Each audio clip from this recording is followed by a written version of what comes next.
Thanks, all of you.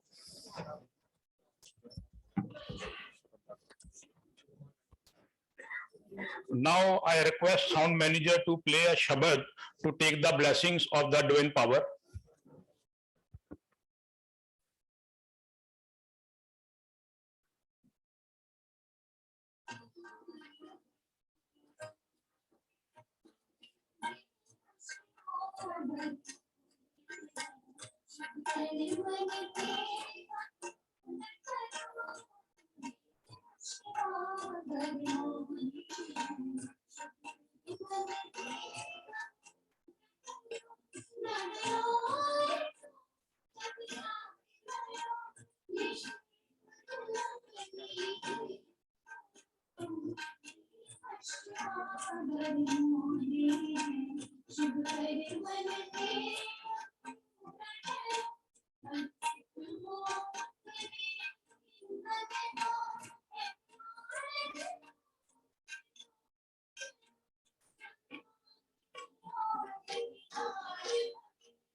Now I request Dr. Dipinder Kaur Bakshi ji to come on the dais and welcome our participants from the industry and the academic. Ma'am, please.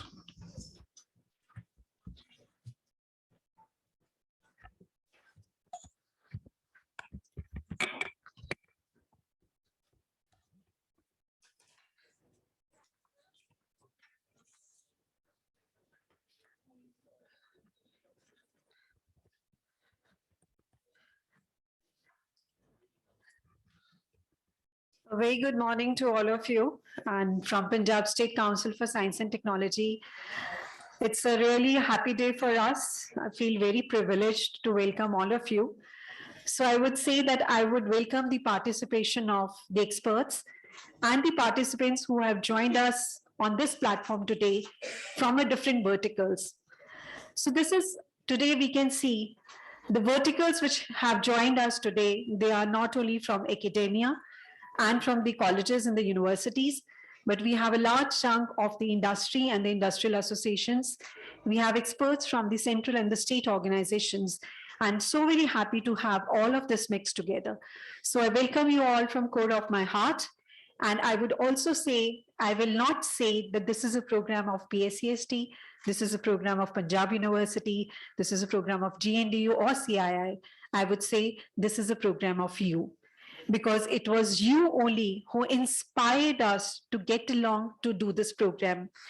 This even would not have been possible without your support. So this is all supported by you. Thank you so much. So, मेरी speech अभी थोड़ी सी बाकी है. So when we talk of, we understand when we talk of this sector, which is, it's very prime sector for Punjab, because Punjab is the leading hub of a textile sector. We know the textile industry which is there. It's a large and a vibrant system when we talk of, and it's spread all around. Maybe it's Amritsar, it's Ludhiana, it's Mohali, and it's Jalandhar. So the total belt we have is of the textile industry which is there. But we all understand that there is an immense potential. There's immense potential in the opportunity to make the sector more tech intensiveness, to bring more technologies, to make it more technology enabled this sector, which is the need of the hour, because we understand many of the other states and many of the other countries are doing better than us. So that is why we are here over here. So technical textile, when we say Ministry of Textile calls it's a sunrise sector, of course, because I understand it's a leading sector, which is providing in the recent, there has been a lot of upscale in this. There's a lot of a global demand which is coming. And when we talk of the penetration in the global market, when we take the name, it is more of the developed nations which is there. So developed nations, like when we talk of US, when we talk of UK, we talk of Germany, which was there, and the China, which is taking a lead. So their contribution in the penetration is to the tune of 60%, 50 to 60%. But when we talk of the penetration of the Indian, I think it's hardly 2.5 to 5%. So we need to make a move towards that. And these are the high performance textiles which are having a diverse applications, and we'll be hearing so much today, from various experts who are going to join us today.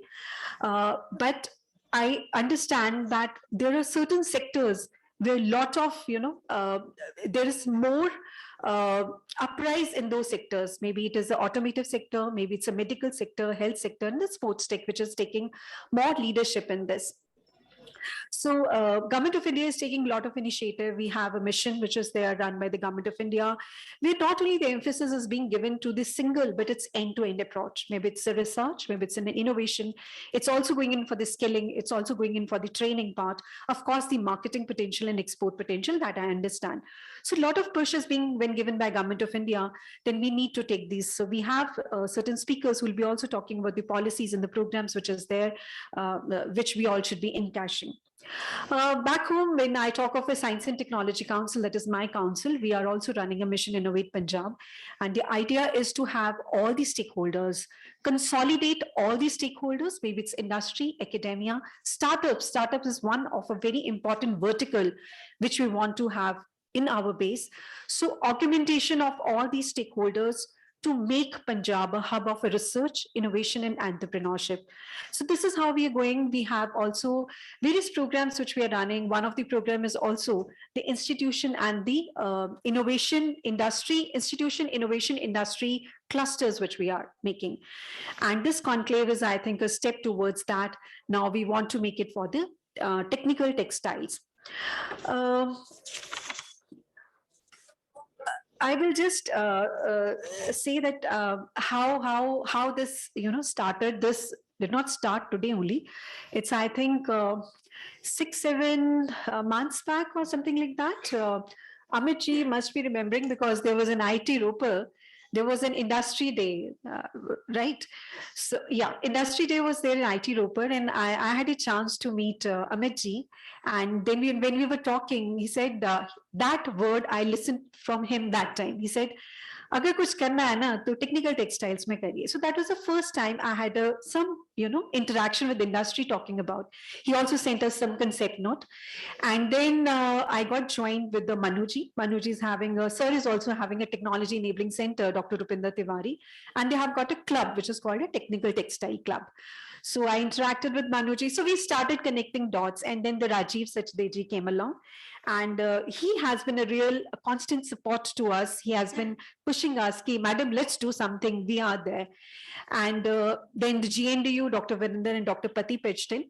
And the last resort was when Manuji said, "Ki, let's have all the industrial association over here." That day, when we did, of course, with Sir Dr. Peter Singh there, CII being there, and then all the associations which were there and the presidents which were there, Kamalji were there, Deepakji were there. The kind of a response which we got was so enthusiastic, and they said, yes, we need to do something. We not only have to sensitize our industry, but we also have to do something where we can have this mix and match of academia and industry.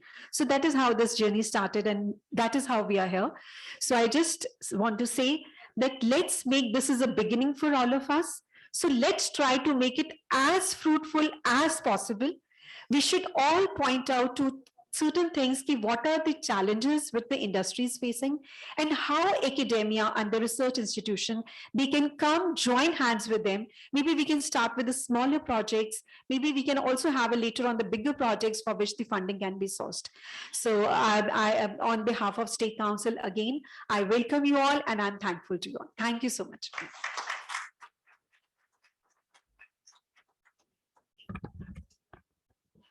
I'm thankful to Dr. Dipinder ji that she cleared the agenda of the today conclave, and thanks, ma'am. And now I request Dr. PJ Singh, Vice Chairman CII Punjab, to give the opening remarks. Thank you, sir.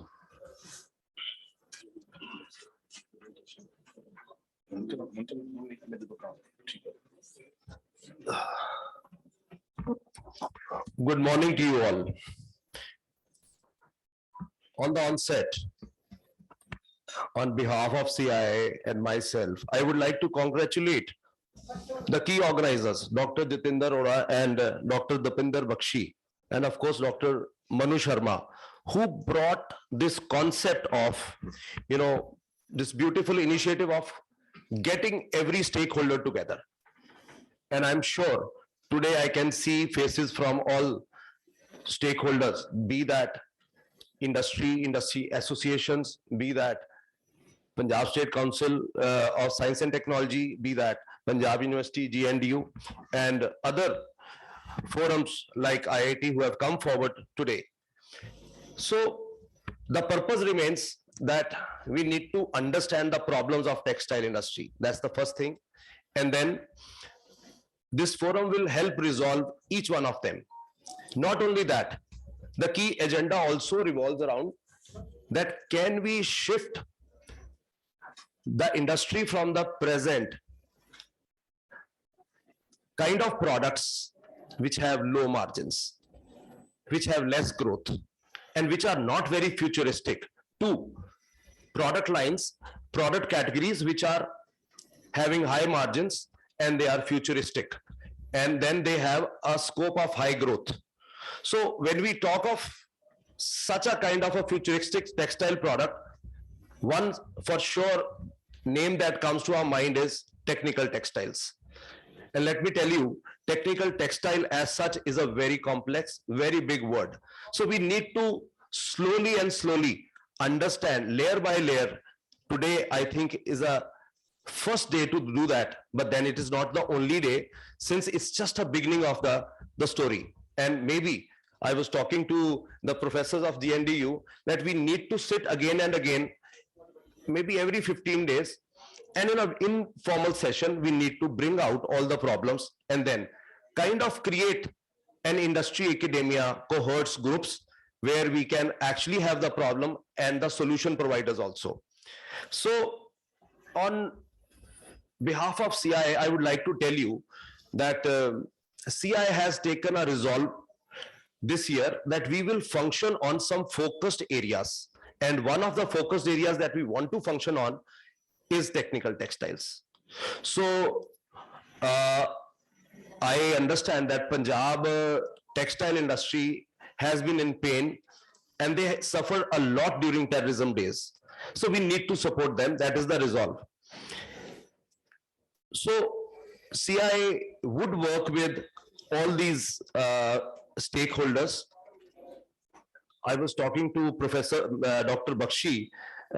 She was telling that yes, whatever problems that are brought to this forum, we will not only help you to solve it, but in case there is some kind of a, we will put that. So I said, okay, whatever you put, we will double it from the CII side. So the point is that we are not left behind or we stop the project just because of want of money. So for sure, I know that academia has a lot of technical knowledge and industry is ready to absorb those knowledge nuggets. But at the same time, we so-called the facilitators should be able to provide them the funds and also the roadmap. So I think this is a beautiful beginning today that we are here. But what do we expect in the end? First of all, this day. So while we reach towards the end of this day, as the the day unfolds, so first of all is that we will truly have a strong partnership of all the stakeholders, be that industry association, be that academia. We would actually form a group where we would have a common business goal, a common business plan. That is the first outcome of this whole event. Second is that the subject itself is not clear to many of us. So the knowledge gaps that exist between some of us will be fulfilled so that we are able to understand what is the real problem and what are we solving. Next is setting research group. So today we'll try to begin the formation, matchmaking of the researchers, the scientists and the industry. So this group would be kind of solving one single problem. That means the focused scientist, the core competence carrying that area would be brought along with the industry problem and the industrialist. So they would form a group of 3-4 people so as to solve that particular problem. Similarly, we will form so many groups so that we are able to solve them very specifically. Next is that we would also deliberate on what products Punjab should manufacture in the realm of technical textiles. We'll try to move towards that. Okay, these are the products which Punjab should actually be focusing on. And apart from this, we also have a general session where we would be talking of general textile industry problems. So anybody sitting here, so you can pose your problems, and here we will also have the experts from the field, not only from the academia but from the industry also, who would be providing or taking up those problems and providing you the solutions. At the end of the day, what we actually want, or let us say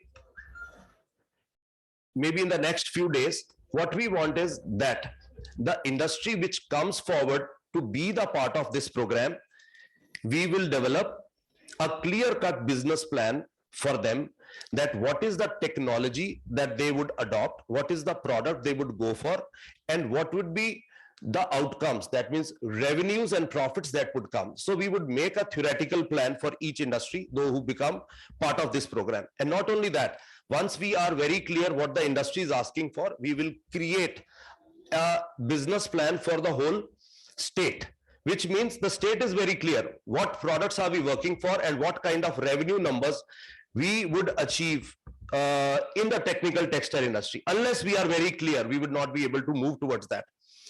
And I was talking to Amitji, and Amitji has very clearly laid out, I think you would be telling in your own lectures, but yes, we should set certain achievable goals. Maybe okay, in the next 5 years, we should have at least 25% of the entire textile production should be technical, right?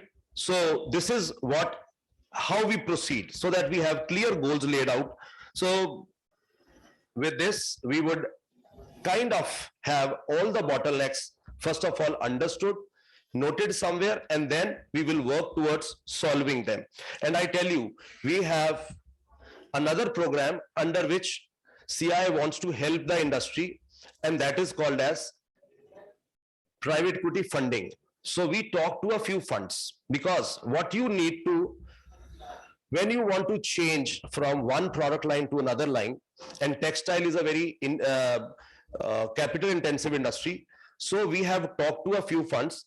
They will not only pour money, they will bring their experts and they will help you to adopt the technology, right? So the idea is when you are doing such kind of a transformation, you cannot afford to have a risk of a large debt. So here the equity funding helps because they not only provide you with money, but also the expertise and also the guarantee of markets. So this is a separate topic, but I am linking just because a lot of international funds are willing to work with the large industries because they do not work with small industries. Because anybody above 75 crores of turnover today, they are willing to help you. But then it is a complete solution. It is a complete bouquet of problem solving. So that will be part of this program. I do not know whether I have more time or not, but then I just wanted to begin with kind of that we come onto one page of understanding what is technical textiles and what is this subject all about. So I would be happy if you can have that small presentation, which is only 2-3 minutes, but only to it's very trivia basically, but yes, that will set the agenda for future discussions.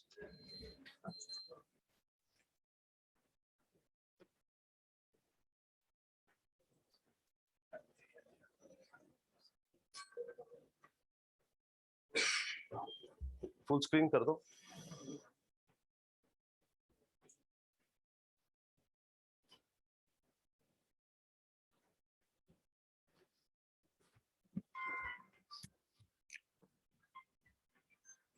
So while we get on the screen, let us understand what are technical textiles. Though it's trivia for all of us because all are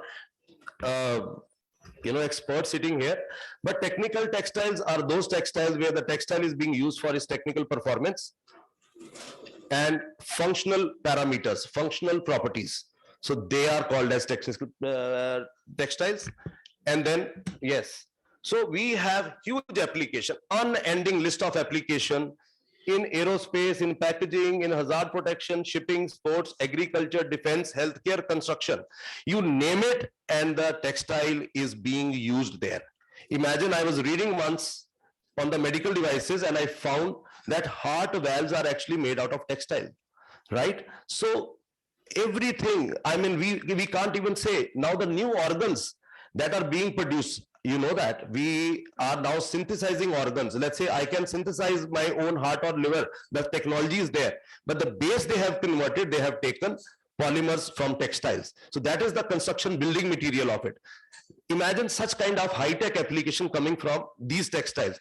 And I tell you, most of you have the technology today also to create those very, very high-tech things. But we need to understand this subject.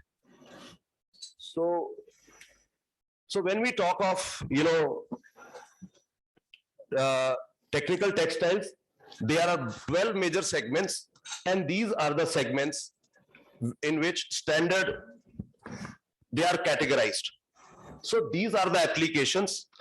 So it's just a trivia, you all know, but then still for the understanding, for baking of the base of today's lectures, these are there for you. If you can see that.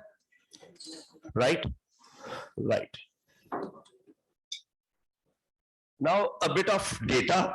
So Indian market as assessed in year 20, the total market size was 18 billion and imports were 2.4 billion, and there were exports also of 1.14, and the National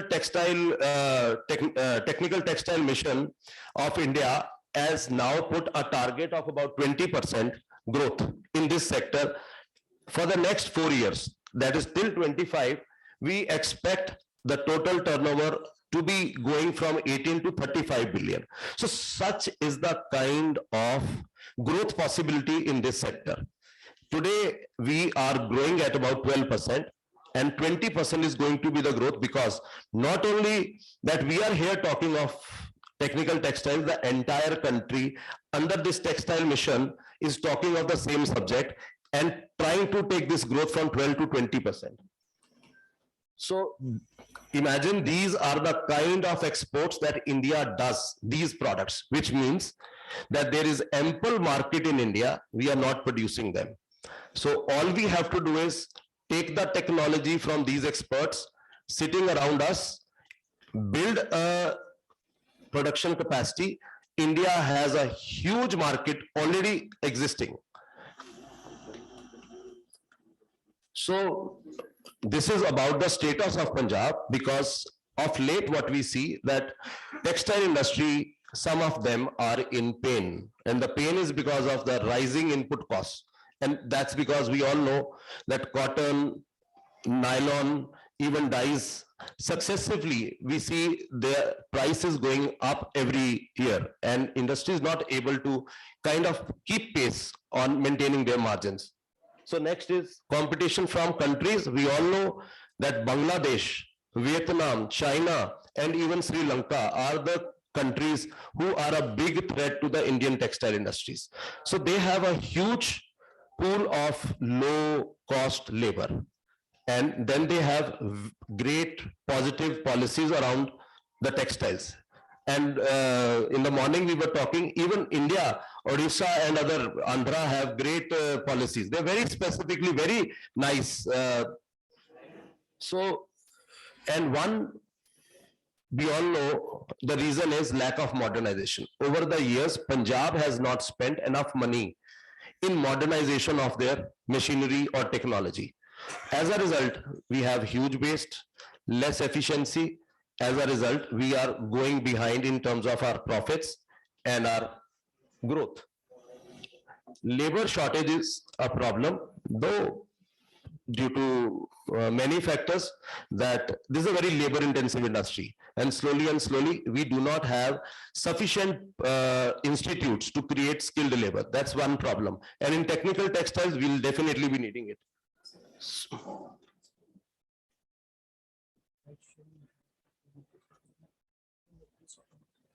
Okay, so wow, I'm about to finish. I'm not requiring it.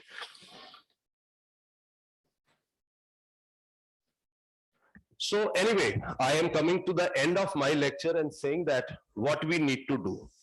We need to be coming together, put all our energies, all our efforts together so that we can move in a very predetermined single direction of achieving the goals for the state of Punjab, for the industry of Punjab.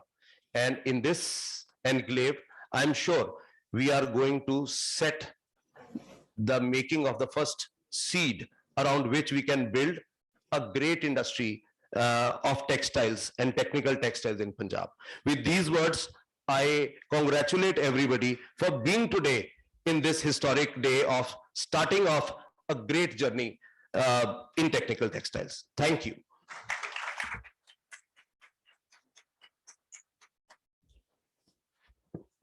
Thanks, Dr. PJ Singh, sir. And in a very short time, and we have a limitation of the time also, you have covered the weakness of the industries. You have also described about the brief introduction of the technical textile. Technical textile is itself a very broad subject, but in a very short time, he gave an introduction to the technical textile. And important is that he also bring a roadmap for the industry to develop the new setup for the this technical textile area. Now I request for the third session by the Dr. Anuprikshat, who is a executive director from the Indian Technical Textile Association. Now I request to start the web broadcasting of the Dr. Anuprikshat. Thank you, Mr. Singh. Can I share the screen, please?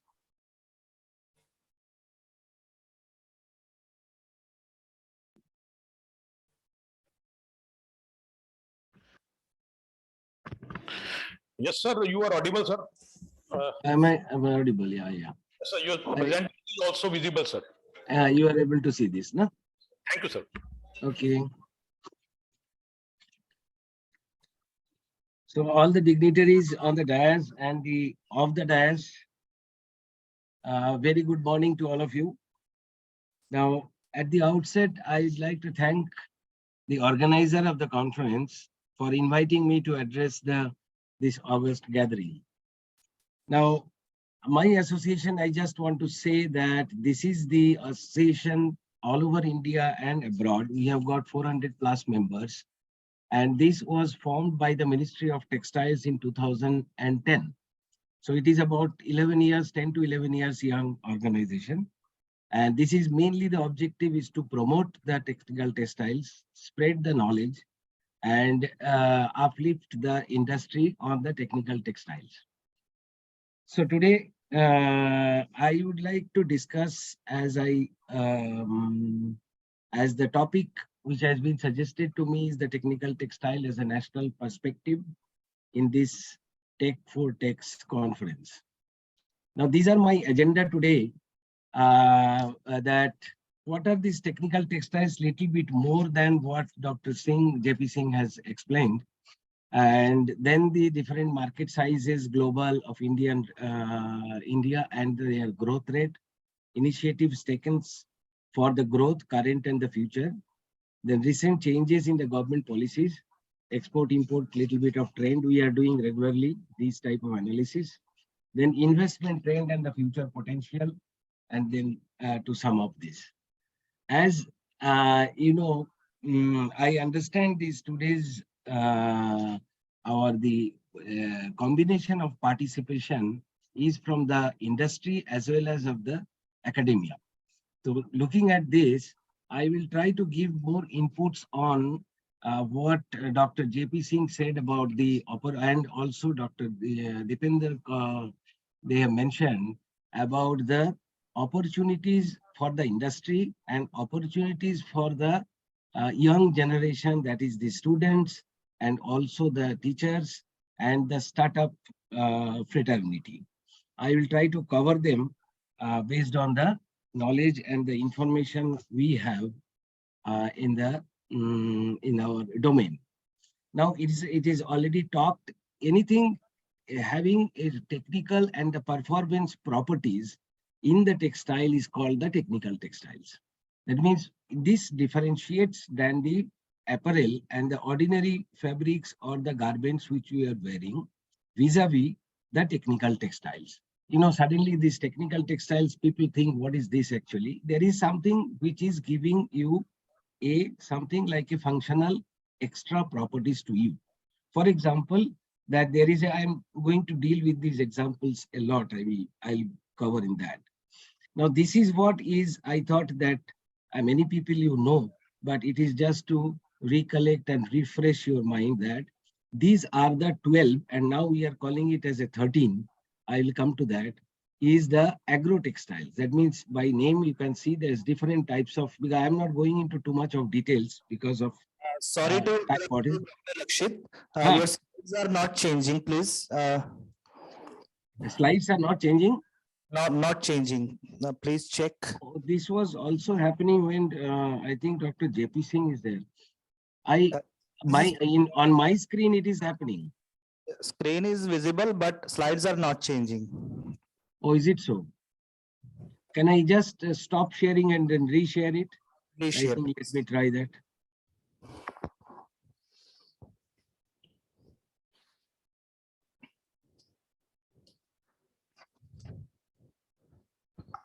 Is it visible now? Visible now, sir. Please try it in full screen mode. Is it okay now? Now, please try shifting left. Yes, now it is changing, sir. Now it's changing, no? This is- That's it. It sometimes happens. So this is now visible to all of you. See you previous slides. So can you please, yes, Ah, please continue, sir. okay. Thank you. Now, in brief, in only 2 minutes, I will cover these 12 things. One is the agro textile, which is by name you can understand is then the textile material used in agriculture. Then there is a build tech. Build means anything relating to the building and the construction textiles, for example, awnings, covers, tarpaulins, this type of things. Then you have cloth tech, which is pretty simple to understand. The cloth means this is sometimes little confusing. That means the cloth tech is where, for example, interlining is the right example, not the ordinary cloth, but the cloth which is having some functionality like antimicrobial, anti-odor, they all fall under the technical textile. Then geotextile is the textile which are used under soil. That means to stabilize the soil, they improve the CBR and all these things. Then these home textiles. In home textile, mainly the not the ordinary cloth, the cloth which is having some functionality. For example, you have got a stain-free sofa covers, or you have got flame retardant curtains. This type of things are falling under the home textile. Industrial textiles, which are mostly the textile material used in the various types of industries. For example, you have got conveyor belt, then different types of ropes, then different types of braiding material or abrasive materials. These are falling under industrial textiles. Now, is it the slide now visible? It has changed, no? Then coming to the medical textiles, which we all have seen our bad experience during the COVID-19, PPE kits, then various types of masks, and all these things are coming, operation theater gowns, covers.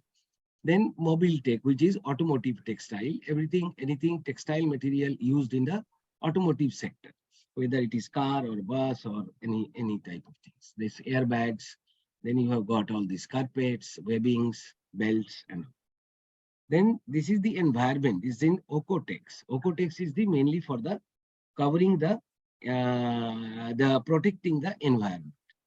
Then you have the various types of packaging material, which is called PackTech. And then this is the protective textiles, which you are all familiar with what these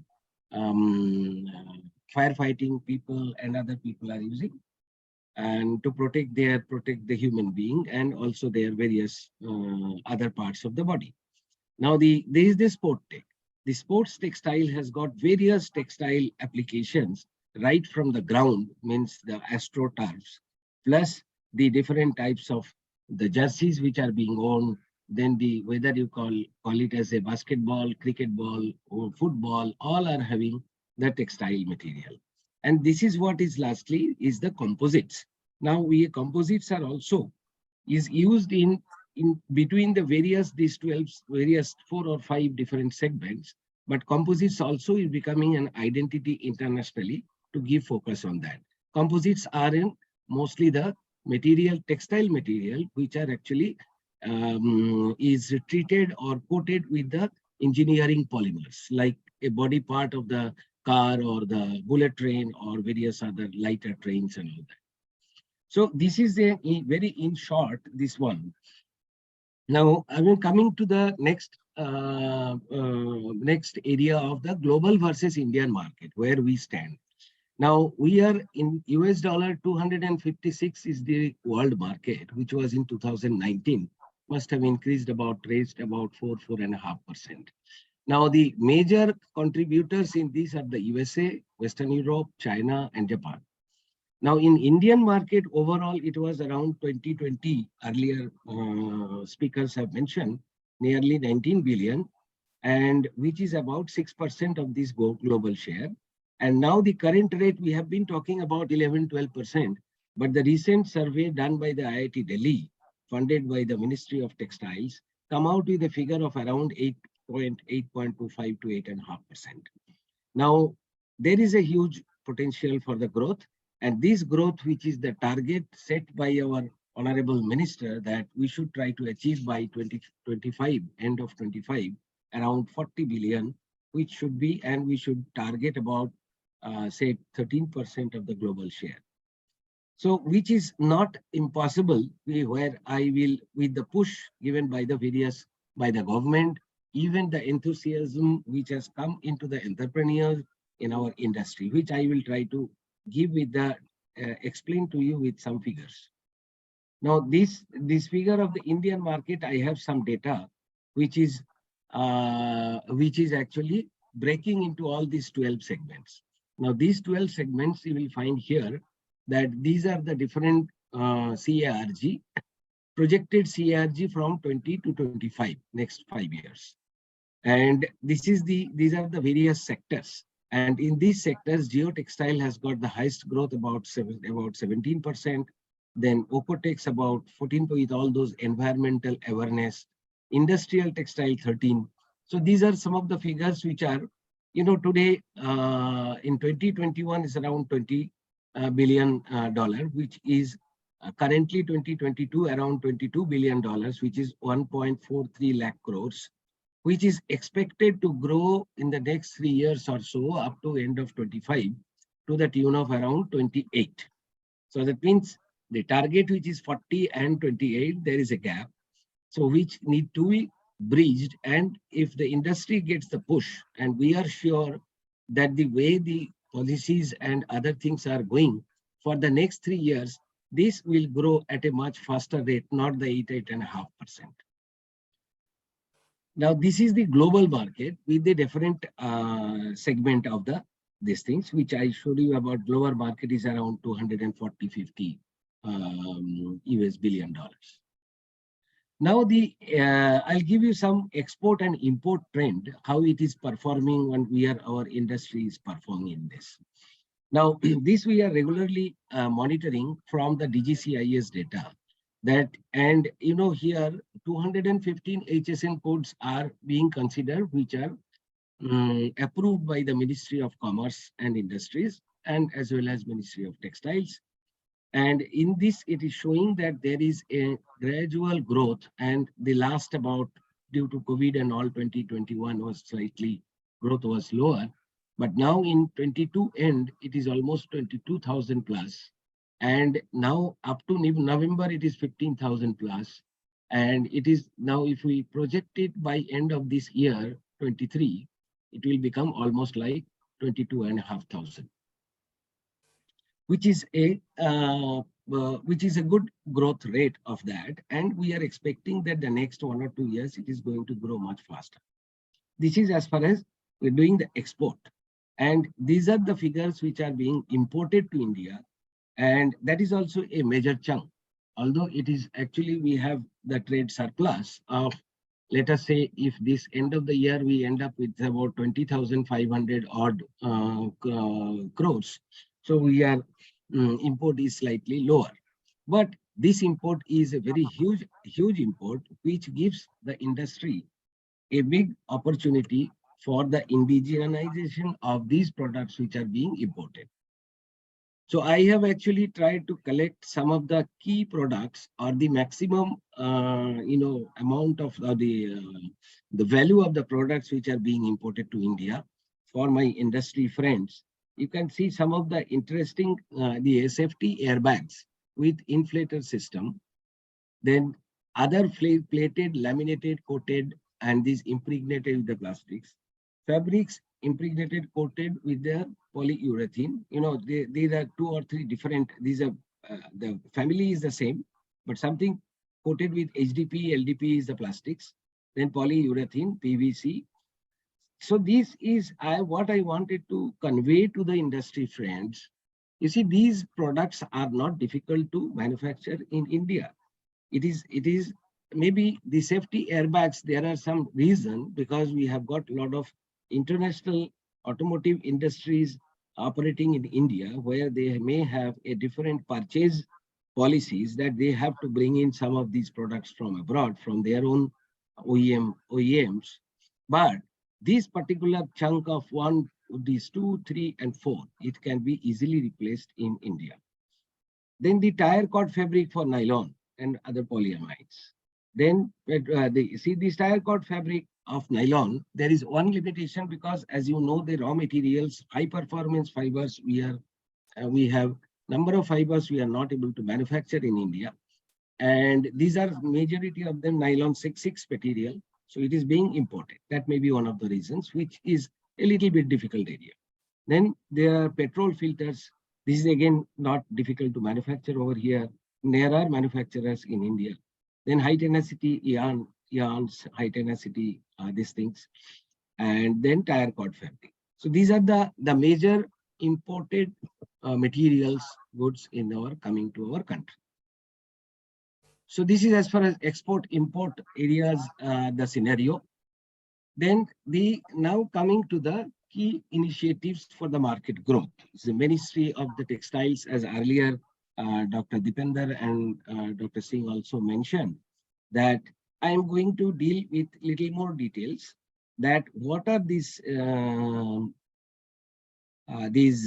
schemes floated by the Government of India, and mainly the National Technical Textile Mission, which was a focused mission formed about 2 years back, and with a total outlay of 1,480 crores and implementation period of 4 years. Although there was a little delay of starting this, but now it has picked up, and up to 2024, this is the outlay of this for 4 years period. Another scheme which has come with the production linked insurance incentive scheme, PLI scheme on textile. That was also an outlay of 10,683 crores for the period of the 5 years. Then there are a program of PM Mitra Integrated Textile Region and Apparel Parks. So these are the different types of programs. Sorry. These are different types of the government programs which are being announced, and I'll give you little, because this is almost 2 to 3 years old. I'll give some data which we have. We are working very closely with the ministry, and okay, this is the breakup of these R&D fund, these NTTM total fund, which I told you about 1,480. 1,000 crores are for research initiatives, innovations and development area. About 400 crores for the education, training and skill. As you know, earlier speaker mentioned that we do not have the sufficient number of the technically qualified and competent and skilled manpower for running the textile industry and the manufacturing hubs. Now, then the market promotion, mainly for the internal promotion, domestic, and also major thrust is on the domestic area. And there is an export promotion council which is being formed by and given to SRTEPC. Now, this is the current state of affair of the R&D program, where there are 89 research projects have been approved in the field of, and which is covering about 263.25 crores out of these 1,000 crores. So which there is a lot of scope and a lot of things are going on. Even number of other projects are being submitted and going on. Well, so far, these are the areas, mainly the projects have been allocated of these 263 crores is specialty fibers, sustainable textiles, high performance textiles, smart textiles, meditech, then agrotech, geotech, protech, medical, and building and sport tech. Almost it's a quite spread of all these different types of different verticals of the technical textiles.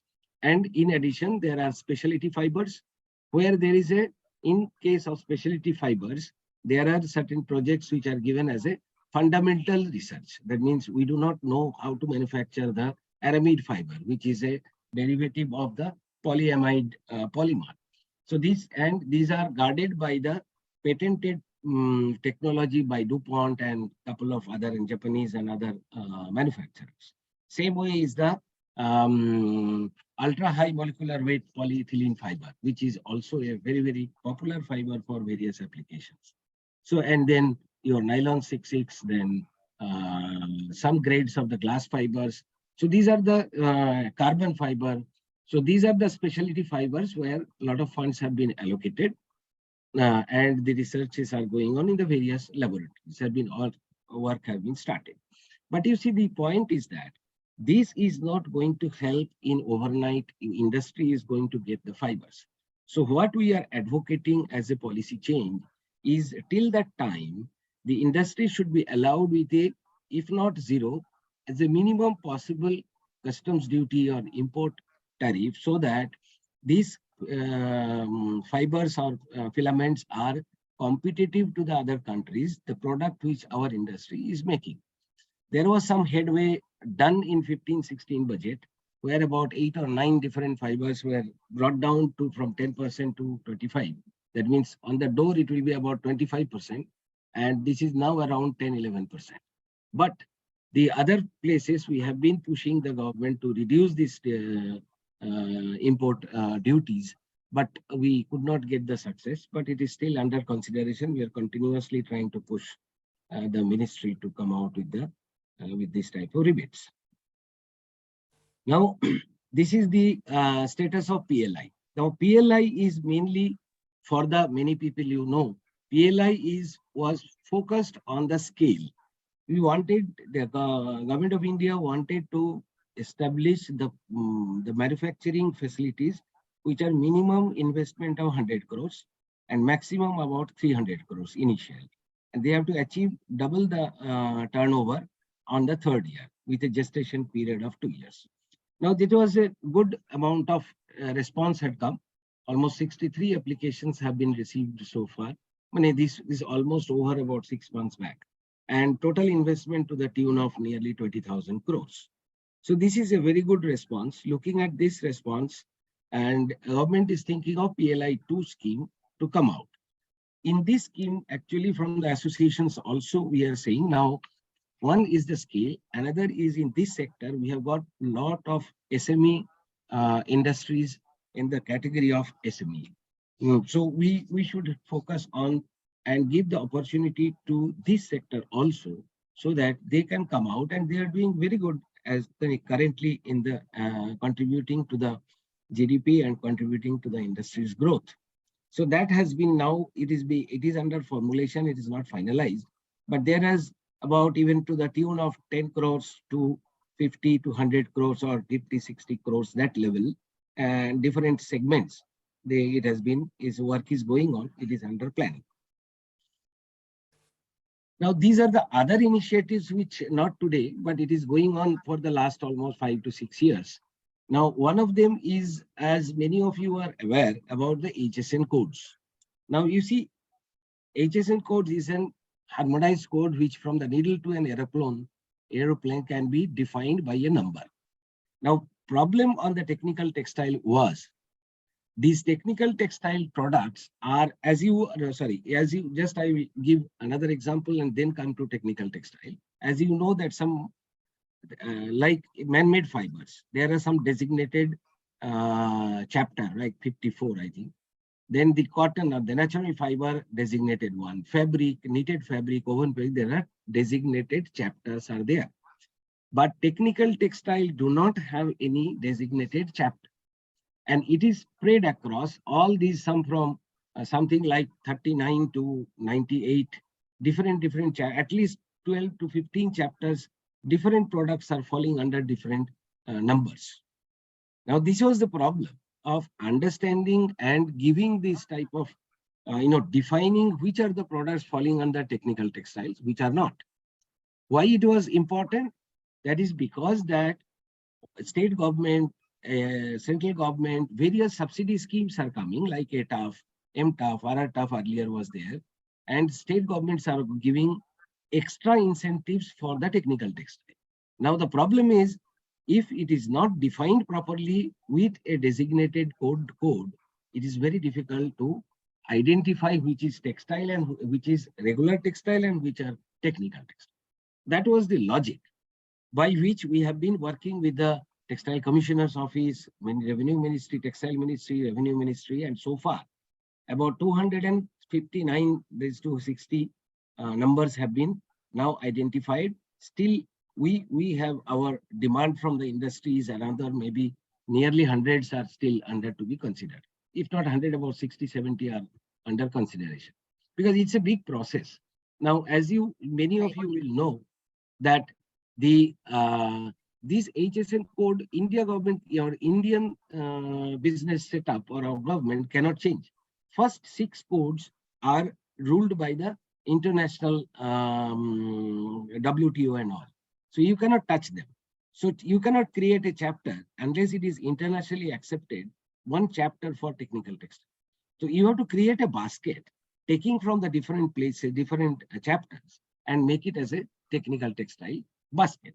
This is how 259 was derived. And next thing is that the quality control order. Many of you are knowing about this quality control order is going to come to actually various products under all these 12 technical textile segments. and that will be controlled by the whether it is import or it is in the local. It will be actually with the IS standard.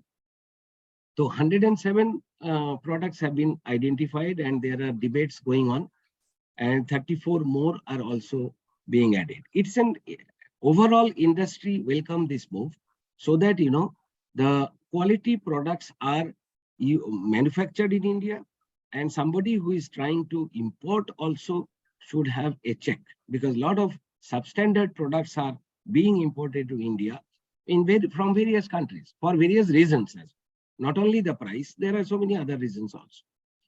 Now, this is as far as QCO. Then the Indian standard. These standards were about 5 years back. This figure was only about 200 or 250 something. It has become double now, and number of our standards are getting this thing. And importance is that, as I told you, the technical textile, as you know, is a functional textile. Unless the functionality is proved and as per the standard, this has no meaning. Now, the skill development also, there is a lot of thrust is given to the under the scheme. I will go into little more details, and for the academia and the students also. And then the private institutions, that is universities or colleges or institutes, were not allowed about a year before. Now these are 6 months before. Now only public institutions were allowed, and now the private is also included. They can also apply for the various schemes for skill development. Now, there are a number of courses have been formulated with the help of even taken some of the inputs from the abroad institutions, universities. And there are a number like geotextiles, automobile textiles, agro-textiles. These are the medical textiles. These are the courses have been formulated, and the vice chancellors of these various universities have been requested by the Ministry of Textiles that please implement them into your curriculum. Now, since these are interdisciplinary courses, for example, geotextile should be taught under civil engineering courses, medical textile should be the medical courses, something like that. Agro-textile for the agricultural courses. And there are some internships, WhatsApp, startups, and all these schemes are coming under NTTM, which will encourage the universities, the colleges, institutions, and also the industry to join hand and make it. Okay. Now, these are the recent changes, which one of them I mentioned. Then there is a different guidelines, which you find in our website or in the NTTM website. You go to the Textile Ministry website, and there is a tab for NTTM. You can download these general guidelines and apply for the various grants which are being offered through this NTTM program. Now, one program is a very unique program about the internship support. This year, they are offering 20,000 rupees per month as an internship, stipend to each student for 2 months, which is a good amount, where there is a guideline where, lot of the industries, the colleges can help their students to get it connected with the industry, where we can play a role. If you want, we can actually try to connect you with the industry partners and get them trained, because they are the students, these students are our future. Then general guidelines for the indigenous manufacture of machinery. This has been already published, and the work is starting. You see the machinery and the machine tools. These are in India, we are very, very low. Like, if you know that 40, 50 years back, how the spinning industry and even they have grown with the collaborations like Lakshmi Ritter, now become Lakshmi Works. So same way, if we are having more and more focus on the technical textile machinery and also testing instruments, for which this particular guidelines have come, and there are a lot of grants and subsidies are given. And this is what I have given the link where you can get it. Now, this is about the park, which of course maybe my industry friends may be knowing, and there are 7 parks. There is a target about 4,500 crores, and there are some 17 trillion projects have come in various states. This is mainly from the state governments. Now, coming other than the textile ministry, this is for the students and the academia. I have, I wanted to share this information. Many people, you are in touch with the, DST, Department of Science and Technology, but I do not know, many people may not have this information. And in one of these conferences, I met their top person. They said that we are actually funding these, students for very, very unique technology ideas, or these things they are giving loan and the grants under this Department of Science and Technology. I thought to share with you. This information is available. I have given these websites. Now we also, from the Indian Technical Textile Association, many of you I know from Amritsar have attended our courses. We are also trying to do from the association, and we have so far conducted about 6 executive development program course. These are of course not very basics. It's a little bit medium to higher grade. It is beneficial to the medium and senior management staff, industry, academicians, then other management students.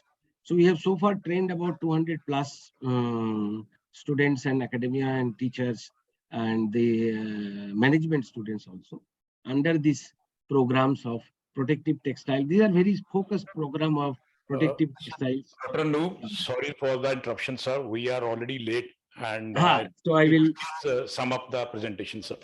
Thank you. well, maybe another 2-3 minutes. Okay, synthetic, industrial textiles, and many more we have actually. Now, this is what another, for my industry friends will maybe get encouraged, that this is the investment which is happening, which we are tracking under the Department of Promotion of Industrial and Internal Trade, that is DPIIT. You see, there is a very encouraging amount of investment is happening on technical textiles. So this is the trend which I have given from 2022-23, and up to December data is available. So this is almost like 3,000 crores which are being invested. And this is the spread of the investment. If you see that there is a large change in focus, which I wanted to bring to your notice, is this 2019 to 21. This is the pie chart where you will find that the PACTEC, medical textiles and building textiles, they were the major areas. They are still there, but there are, I would like to bring to your notice about this RM, that is the raw material, is a major good amount of investment has happened, is the 5%. So people are taking interest on the raw material development, which is supposed to grow with PLI. These are not having PLI, has not been implemented. This is the regular investment done by the industry. So these are the areas, and it gives you that encouragement of coming into or investing into the technical textiles. And since it is a hub of sport tech in these your Punjab area, we would like to see that sport tech, these things are very, very low, or you will not, it is so negligible that it has not even appeared in the, it may be in decimals. So this is what is another area where this area has got a lot of potential. And I know we have got number of members in this region, and number of members who are working on the coated textiles for making this. These are all brought from the various other states, which Punjab can also think of. Even there are some composite hockey sticks or these tennis rackets. These are being manufactured near Jalandhar. So this is my, just to sum up, that the technical textile industry is very optimistic to grow exponentially during the next few years with a various support system in place and achieve target of about 40 billion. We are still lacking. And investment in R&D and focus on the product innovation, new application, penetration in export market will be the growth drive. So thank you very much. If you have any questions, I would be glad to answer.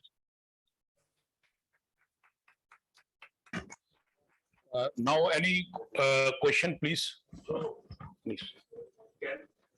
Please, Mike. So Dr. Rakshit, it was a great presentation. I wanted to ask, you mentioned about those 7 mega parks in textile. Is Punjab now eligible to get the mega park for textiles, or the I date think- is over? That date I am not very sure. I have to check, or you can check in their this thing. 7 applications have been submitted, but I know that there are. I think there is still scope because they have not been finalized. All being worked out because it's not that simple to take the decision. Can you help us with that, because Punjab government wants to do that? Sure, sure. Thank you. Anyone else?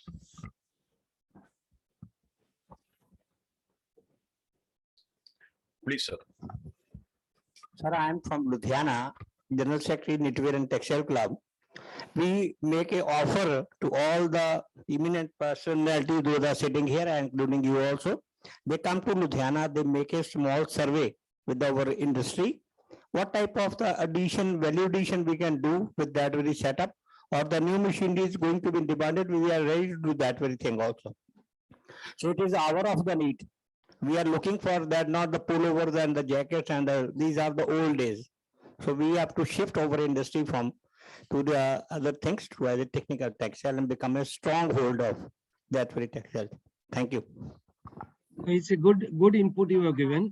In fact, I will just to mention you that WRA and ETA, we together, we have already 2 or 3 visits we have made in Ludhiana, Jalandhar, Meerut, Amritsar area. I don't think Amritsar, but these 4 areas where we are trying to collect on focusing on the sports textile. So we got good, interesting feedback, and also that we are going to organize on 21st of April a conclave on sports textile, which is supported on mainly the insistence from the NTTM Ministry of Textiles. So please join there. We are going to, I'll get you connected, and our members over there has already received the invitations. So please come and join. You will get a lot of inputs, insights from the sports textile. And sports textile, I feel Punjab is a very rich, and a lot of things can be done, can be diversification as possible. Thank you. Good afternoon, Nanak ji. Hi, good afternoon. Nice to see you, Rajiv ji. Ji, I would just like to let you know that some of the HS codes which were not implemented in the GST have now got implemented. Oh, thank you. Because that was actually, we have been pushing them for the last, you remember, last Yes. 2 to 3 months, we have Yes. been pushing them, and they were ensuring us that before the budget, they should do it. And I know, of course, I would have mentioned that. So it's good. It's a good news. And you are very instrumental to push us, and also we push the government to do this. I Thank think you it was very a much. mutual effort. It was a mutual Yeah. effort. Yes, yes. Anup ji, but one thing I just want to bring to your notice is the QCO, which is a very good thing as we've discussed. Yes. But in certain areas, as you would have also noticed, there has been a lot of, resistance from the industry also. For example, on the viscose, as you have seen, that from South India, we've received a lot of, this resistance on the QCO on viscose fiber, and the government has had to postpone this for 2 months. So these are areas, I think some areas are there which, we need to be very careful that QCOs are not put where those items are not even being produced in India. So that is a big risk which we are running, and we need to be very, very vigilant on that also, please. No, we have actually taken up this by taking the feedback from you guys, from our members.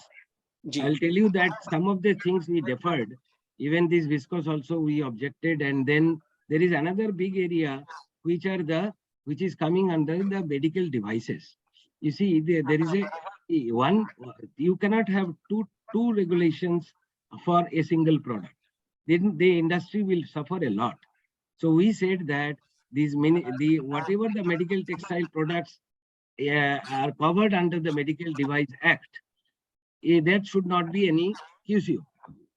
Which are not, then it is possible. See, it is always welcome because you should have the quality of the product. But at the same time, you have rightly said about the availability and the monopolistic, business situation in India.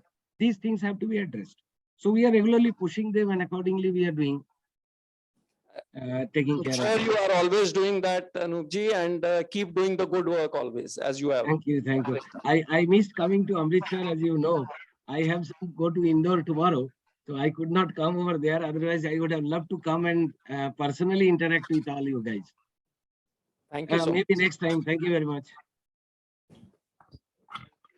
Please, sir.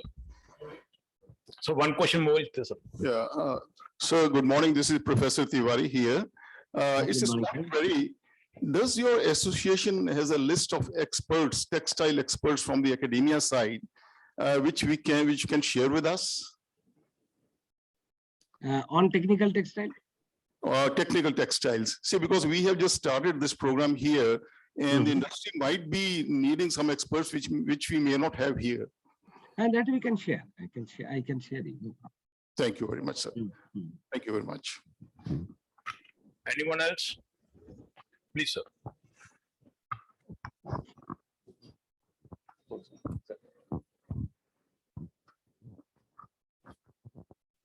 Respected sir, my only question is, in the absence of Textile National Policy 2016, what is the future of the textile sector? Neither the independent minister is there, nor the national textile policy since 2016. So this is the basic point where we are lacking in textile sector or in the textile technical sector. So first there should be a roadmap which can be led only by the policy itself. There is no policy and we are suffering since last 7 to 8 years. So my humble submission to you, sir, to recommend to announce the textile policy first and make the roadmap to go ahead for technical textile and textile sector itself. As regard to the power loom sector, there are yet 22 lakhs power looms yet to be upgraded to the shutterless or replaced to shutterless. So there is a need to reduce the GST from 18% to 5% in the coming times to meet the industry requirement. This is my humble 2 questions before you. Thank you. Okay, I'll try to give some comments. See, first is that you can actually take it up like our association. There are a number of power loom associations and also power loom export promotion councils are there. Through that, because we are actually mainly concentrating on the technical textile business and the product area. So we may not be directly able to help you, but you can take it up to the government, because from our technical textile point of view, I can tell you that there are a number of places where there were some, the tax was there. We tried to solve the problems. So one of them is these man-made fibers and others. Now another part, what you were saying about the national textile policy, you are right. This we do not have for the last couple of years, and there were work started, and then some meetings happens, then it actually dies down because of so many other focus. But I can assure you that the upcoming areas of the textile industry in India, for example, I'm not talking only about technical textile, I'm talking about man-made fibers, I'm talking about cotton, then silk. These are the major focus areas or growth areas of the textile industry in India. There are a lot of policies and roadmaps. Like you have been every day, last 3 or 4 months, you have been hearing about the cotton problem, prices and all this. Same way the man-made fibers. And now you see these, unless there is a roadmap and the targets, and I can vouch for the ministry, for the even the minister, although having 2 portfolios, but he was just about 2-3 days back, we were in Bombay for our Technotex. He is so dynamic, and he is having each and every figure to his fingertip. And he is fully aware about what is happening because he himself interacts with the industry people. So that way, we are seeing that even with policy or without policy, we already have a lot of policies where it is required. Well, only thing what he was saying is in the name of the textile policy, there is no consolidated document. But the areas where that is required to be worked on the textile industry, all are available. Please, sir, last question. Good morning, sir. My name is Good morning. Mukesh Basan. I'm from Belco Sports, Jalandhar. I just heard you mentioned hockey sticks and tennis racket and badminton rackets to be made from this technology. I have a question. Roughly, how much investment is required to start up this hockey sticks and badminton racket setup? See, this particular, I will tell you how this industry or the value chain works. You need not to do everything on your own. You can source the carbon fiber or glass fiber. This is mainly the carbon fiber fabric, okay, filament fabric or the roving fabric. It is available. I can get you connected to the people who are manufacturing them, and then get it, to your setup should be with that innovative idea of how to use the fabric, and you should have the knowledge of the FRP. That is the engineering plastic polymers, which you can use it along with this carbon fabric, and then make the finished product. Through the pultrusion process, there are some pultrusion machinery manufacturers available in India also.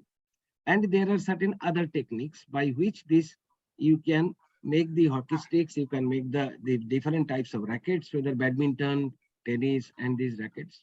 It's possible. Even I came to know some people are trying to develop the cricket bat also. I do not know whether cricketers will immediately accept, but they are used to the wooden ones. But this area, like polo also, polo sticks, these sticks are also are being hockey sticks. So I understand they're quite accepted by the Sports Authority of India. All right. So should I get in touch with you to know more Yes, about? sure. Please be in touch with me. I'll try to help you. All right. Thank you so much. Thank you. Thank Dr. Yes, ma'am, please. So one more question is there, sir, please. Thank you, Dr. Anup. Thank you so much for enlightening the whole the participants who are there with all the kind of policies and all. Sir, I just wanted to bring it to your notice that we want to do another such kind of a brainstorming in Jalandhar belt, where we have a lot of a sports industry. They have come to us to do such kind of deliberation. And we really look forward towards you to get the experts for that. So I will be getting in touch with you for that. Sure. Thank you. Thank you. I'll help you. Thanks a lot, Dr. Noob, sir, for your presentation. And you have gave the introduction about the technical textiles. You have discussed the merging scenarios in the technical textiles and the policies driven by the government of India. And the most important is the interaction done by the industry people. Thanks a lot, sir. Thank you, sir. And thanks for your valuable time you have spared for us. Thank you very much. Namaskar. Now, for the next session, I request Dr. Jitinder Kaur Arora, Executive Director, Punjab State Council for Science and Technology, to present her views on the strengthening technical textile sector, setting up of transitional research combats. Can somebody confirm? Am I audible? Yes, ma'am, you are audible, ma'am. Great. What a pleasure to see our vision, our collective vision actually transforming into tangibles, something which can actually become tangibles. As others have already shared, this is a collective vision. All the stakeholders are here together. ਅਸੀਂ 2019 ਦੇ ਵਿੱਚ mission innovate Punjab launch ਕੀਤਾ ਔਰ wish to share with you ਉਸ ਵੇਲੇ ਪੰਜਾਬ ਦੀ India innovation index ranking framework ਉੱਤੇ 6th ranking C in terms of major most innovative states 10th ranking ਸੀ ਔਰ within 2 years ਪਿਛਲੇ ਸਾਲ ਦੀ ਰੈਂਕਿੰਗ ਜਿਹੜੀ ਪੰਜਾਬ ਦੀ ਹੈ ਉਹ 6ਵਾਂ ਰੈਂਕ ਹੈ ਪੰਜਾਬ ਦਾ 2 ਸਾਲਾਂ ਦੇ ਵਿੱਚ 10ਵੇਂ ਰੈਂਕ ਤੋਂ ਅਸੀਂ 6ਵੇਂ ਰੈਂਕ ਤੇ ਪਹੁੰਚੇ ਹਾਂ। ਇਹ ਗੱਲ ਮੈਂ ਇਸ ਕਰਕੇ ਤੁਹਾਡੇ ਨਾਲ ਸ਼ੇਅਰ ਕਰ ਰਹੀ ਹਾਂ ਕਿ ਅਸੀਂ individually in our isolated pockets we keep doing a lot, but when we get together, when we interact with each other, ਜੋ ਕੁਝ ਹੋ ਸਕਦਾ ਹੈ ਨਾ ਉਹਨੂੰ ਅਸੀਂ ਮੈਂ ਕਹਾਂਗੀ ਮਿਰੇਕਲ ਤੋਂ ਘੱਟ ਨਹੀਂ ਹੈ। ਕੋਈ ਡੇਟਾ ਦੀ ਕਿਸੇ ਨੂੰ ਜਿਸ ਤਰ੍ਹਾਂ ਪੰਜਾਬ ਤੋਂ ਡੇਟਾ ਜਾਂ ਕਿਸੇ ਵੀ ਸਟੇਟ ਤੋਂ ਡੇਟਾ ਸੈਟਸ ਜਾਂਦੇ ਨੇ ਟੂ ਗਵਰਨਮੈਂਟ ਆਫ ਇੰਡੀਆ, ਜਾਂ ਕੀ ਕੁਝ ਹੋ ਸਕਦਾ ਹੈ in terms of innovation to transform our economy, to transform our social fabric. ਇਹ ਜਿਹੜੀਆਂ ਚੀਜ਼ਾਂ ਨਾ ਇਹ ਬਹੁਤ in a sketchy way ਸਾਡੇ minds 'ਚ ਰਹਿੰਦੀਆਂ, but when we together talk about these, when we interact and bring forth the ideas ਕਿੱਥੇ ਕੀ changes ਹੋ ਸਕਦੀਆਂ, a magic can happen. So this was just to give you an idea ਕਿ ਇਹ ਤੇ state ਦੀ ranking ਦੀ ਗੱਲ ਹੋਈ। ਤੁਸੀਂ ਸਾਰੇ ਸਮਝਦੇ ਹੋ ਜਦੋਂ ਐਗਰੀਕਲਚਰ ਦੀ ਗੱਲ ਆਉਂਦੀ ਹੈ ਕਿਤੇ ਐਨੀਬਡੀ ਗਲੋਬਲੀ ਪਿਕਚਰ ਜਿਹੜੀ ਹੈ ਪੰਜਾਬ ਦੀ ਇੱਕਦਮ ਦਿਮਾਗ 'ਚ ਆ ਜਾਂਦੀ ਹੈ that okay, some state which is a front runner, everybody can think of Punjab ਜਦੋਂ ਅਸੀਂ ਐਗਰੀਕਲਚਰ ਦੀ ਗੱਲ ਕਰੀਏ। ਮੈਨੂਫੈਕਚਰਿੰਗ ਦੀ ਗੱਲ ਕਰੀਏ ਪੰਜਾਬ ਦੀ ਪਿਕਚਰ ਸਾਹਮਣੇ ਆ ਜਾਂਦੀ ਅੱਖਾਂ ਦੇ ਇੱਕਦਮ, because we are known for our acumen for manufacturing.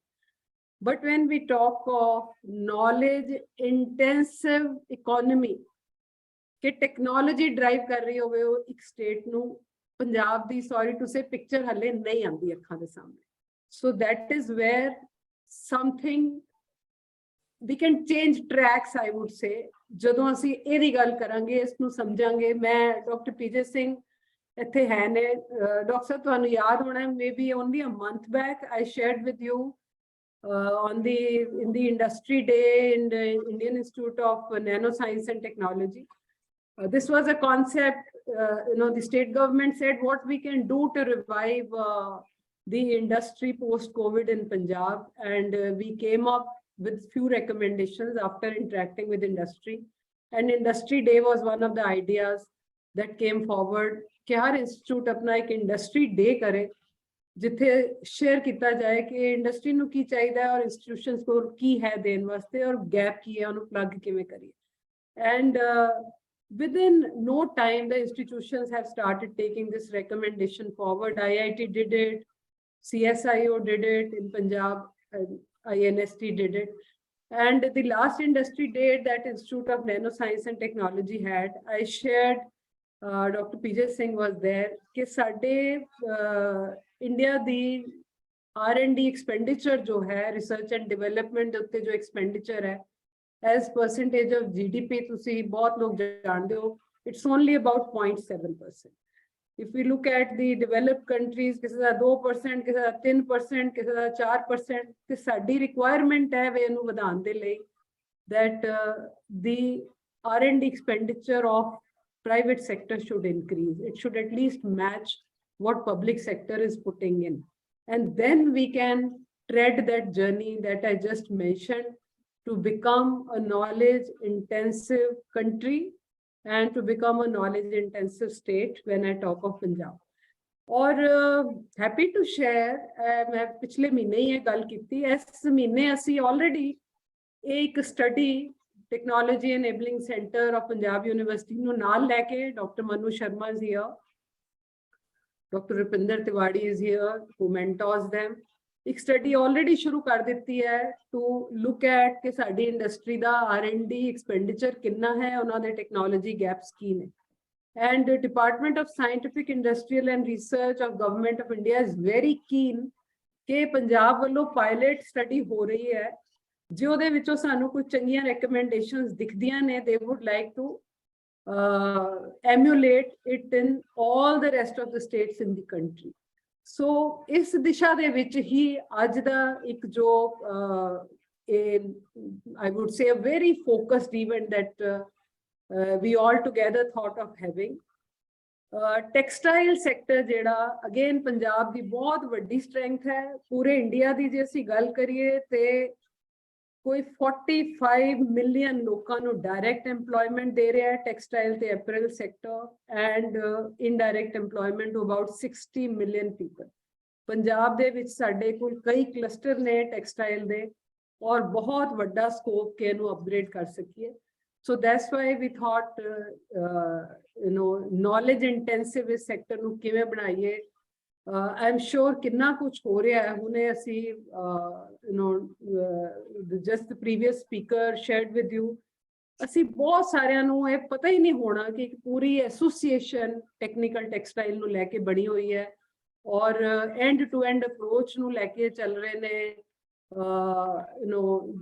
you talk of quality already Indian standards which the numbers of standards he mentioned quality or control order the gal then also the number was very very impressive so I think a lot to take forward from here what I would say Dr. PJ Singh thank you badi vadiya tusi enthusiasm you have brought to the this whole conclave that we are having today. You said my team shared with you that we are ready to put some seed funding. If some good ideas come out of this conclave today, and you said CII will match up that funding, I would make the challenge a little tougher for both of us by publicly saying, jo ideas tusi aaj the good ideas that you bring out today, which can practically be taken forward, maybe some tech intervention that the institutions can offer, which the industry can take forward, or the problem statements that the industry brings forward, the institutions can offer solutions to. From State Council side, my endeavor would be to clear these ideas and provide seed funding within 10 working days. So that's a commitment I can give you. So making the target tougher for us as well as CII. Let's see, as I said, it's a commitment. The ideas have to be really ਅਸੀਂ ਮਤਲਬ shallow ਗੱਲ ਕੋਈ ਨਾ ਕਰੀਏ ਉਹੋ ਜਿਹੇ ideas ਹੋਣ ਜਿਨ੍ਹਾਂ ਦੇ ਨਾਲ ਸਾਡੀ ਇੰਡਸਟਰੀ ਨੂੰ ਫਾਇਦਾ ਹੋਵੇ ਜਿਹਦੇ ਨਾਲ ਅਸੀਂ ਸਟੇਟ ਨੂੰ ਅੱਗੇ ਲੈ ਕੇ ਜਾ ਸਕੀਏ ਮੈਨੂੰ ਲੱਗਦਾ ਹੈ ਸਿਰਫ ਗੱਲਾਂ ਤੇ ਅਸੀਂ ਨਹੀਂ ਰਹਾਂਗੇ ਡਾਕਟਰ ਪੀਜੇ ਸਿੰਘ ਤੁਸੀਂ ਬਹੁਤ ਵਧੀਆ ਕਿਹਾ ਕਿ ਅਸੀਂ ਇਸ ਤੋਂ ਬਾਅਦ we'll be setting some research groups a suggestion medtech te tusi you are expert in that I mean the medical area medtech I see a very very potential area sport tech the already ਗੱਲ ਹੋਈ ਹੈ ਰੂਪ ਜੀ ਨੇ ਵੀ ਗੱਲ ਕੀਤੀ and somebody from the participants also shared Dr. Bakshi shared that we plan to have a dedicated brainstorming on that. So sport tech to my mind is another area jide utte we need to come up with the ideas and 40 billion da unhone target dasya 90 billion is the current market size as far as Indian market size is concerned 40 billion he shared is the target but he also shared that the way the trends are going, perhaps we'll only touch 28 billion. So there's a gap. And I think the state of Punjab can contribute immensely towards that, bridging that gap very, very quickly. With these few words from my side, wish you all the very best for the focused brainstorming, for the focused deliberations in today's session. And in the sessions that we plan to take up in the times to come. Thank you. Thank you, Tindra ma'am, for your encouraging words to encourage the industry for the R&D and also the support from the Punjab State Council for Science and Technology to the Amritsar industry. Now I request Dr. Pratap Singh Pati ji to please come for the vote of thanks.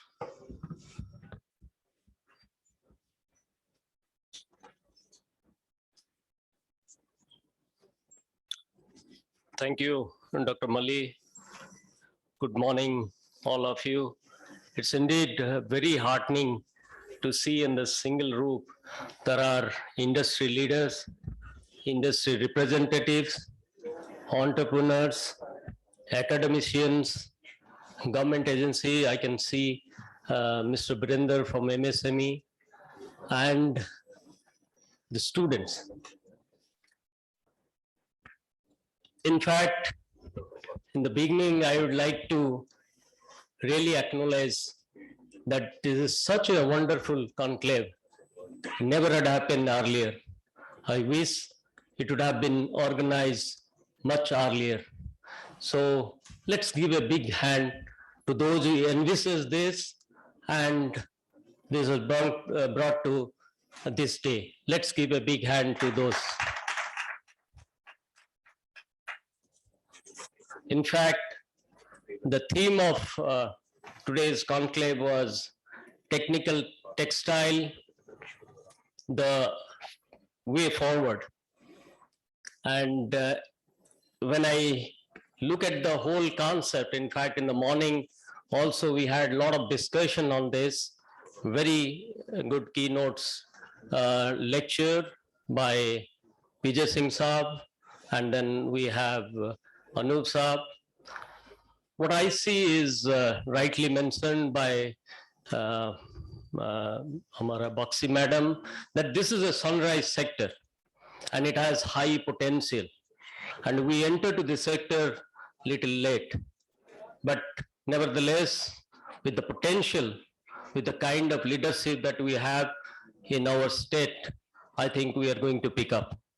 And that is what should be the mission and the resolution of this meeting. I also grateful to all of you who are present here.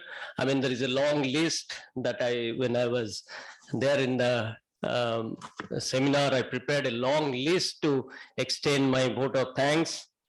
So on the outside, I am extremely thankful to the Punjab State Council of Science and Technology, represented by Dr. Baxi and Dr. Arora. You just heard her. She is the leader of this council. So extremely thankful to both of them, and they have a team here. I could see Deepak here, and then whole team was online. And then I'm also extremely thankful to my university, Guru Nanak Dev University, which is represented by our newly head of the department, Dr. Birinder. She has been promoted to associate professor. So congratulations to you. And this is your first initiative with your team, Dr. Mali and Dr. Sachin. And they are going to take this forward from our university side. So extremely thankful to you for getting into it. And then I'm also thankful to the Punjab University, the Technology Enabling Center is represented by Dr. Manu Sharma, and I could see Dr. Tiwari here. So we want their help constantly for this, and we are very happy that both of them are here. Extremely happy to have our industry partners, CII, represented by PJ Singh Saab, represented by many others from our Amritsar side, Dr. Rajiv Saab. They are all here, so I am thankful to the CII. I am also thankful to Punjab Textile Industry Association for arranging this conclave. I'm also thankful to our Honorable Vice Chancellor, Professor Jaspal Singh Sandhu, who has encouraged us. In fact, he was the person who advised us that we should have this technical textile department restarted in the university.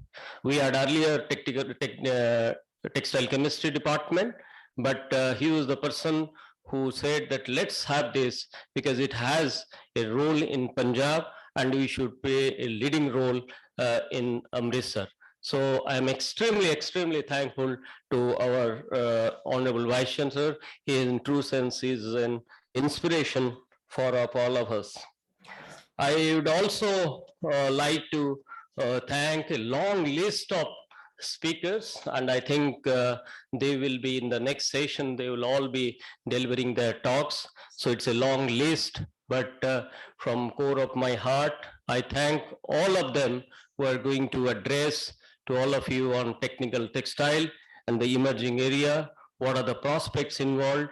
And by now, you know, when we talk about functional textiles, it has a very, very important role to play. In fact, I'm handling the incubation center at Guru Nanak Dev University and could realize that probably we can invite a lot of startups and we can organize hackathons in this particular area. We need your help. We need your encouragement for this. I also thank all the entrepreneurs, those who have come for this. I'm sure attending this, you will be highly educated what is technical textiles and the challenges and how to address these challenges. So I would like to conclude with, because when I was listening to some of these lectures and thinking about this new technology and the intervention of this technology in textile area, I'm reminded of Sukant Ratnakar, who is a great author, and his recent books has also been very popular. And the book was Innovation, Change Management, and White Space Thinking. And the statement I would like to quote from his book is, our future success is directly proportional to our ability to understand, adopt, and integrate new technology into the work. So this is what is the mission of today's conclave. And when you go back, just think about the statement of this great man. And I think we should all join hands and take this industry forward. So I thank all of you who have come here and those who have joined online. So I thank one and all. Thank you.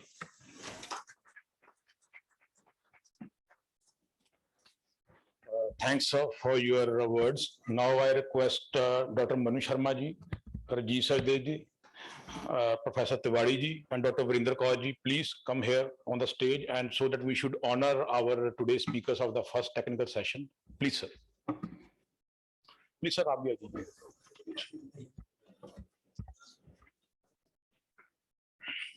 Please, sir. No, please, please. Now I request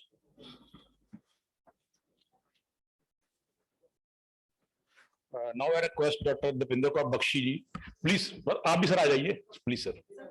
I request Dr. PJ Singh, please come here, sir.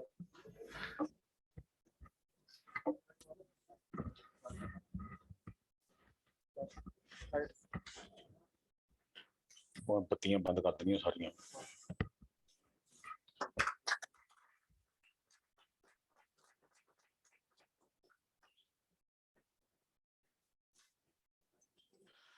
Now I request ma'am, Dr. Dipinder Kaur Bakshi ji, please.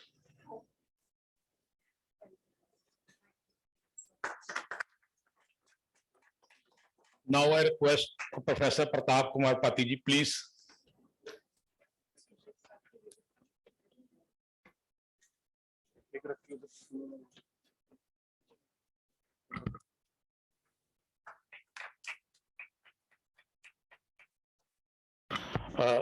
Now this is the end of the first technical session, and now we have a cup of tea, and after 15 minutes we will again get together for the next session, that is the interaction of the industry and the academia. Thank you.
Here is a humble request from the presenters who are going to present in the next session. We request that please give your presentation in advance here to the IT sector so that we should have a minimum wastage of time. I request all the presenters to please give a presentation here to the IT sector to avoid the wastage of time.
The problem and the solution that you're giving. So with these words, I would like to invite the first speaker of the day. That is Shri Rajiv Sajdeji from Indo-German Yarn and Fibers LLP.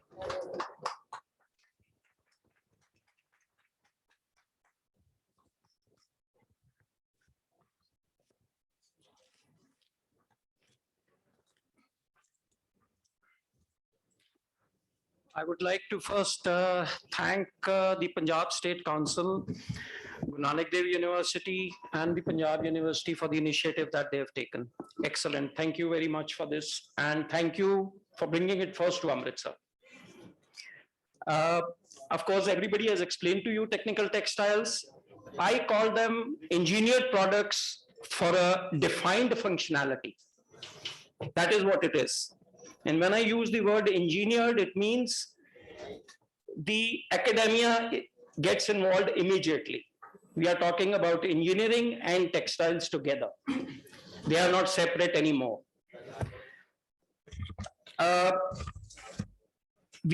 We've known now, Amritsar is known for producing woolen fabrics, and they have been producing inherent wool fabrics since a long, long time, fire-resistant fabrics. I can see a few people here from the industry, and they have been doing it for a long time. But these were always treated fabrics. They were treated for fire resistance, and they would last for 20 washes, 30 washes or something, and then it would finish. So that always posed a risk because you never knew when that finish had ended, or was it good enough or not? Now what we are talking about today are inherent resistant fibers, where they will last a lifetime. As long as that fiber is there in the product, that product is fire resistant. I'm just talking about one example here. And I'm just going to take an example. I mean, all the information has already been given by PJ Singh and Anup ji regarding, the various sectors which are there. But if you will look at them, all of them are interconnected in one way or the other, whether it is Mobitech or Industry Tech. When you talk of Industry Tech, you're talking also about the seats in the airplane, which have to be fireproof now. And you're also talking about the carbon fiber brakes, which are there in an airplane, and the body, which is again made from carbon fiber.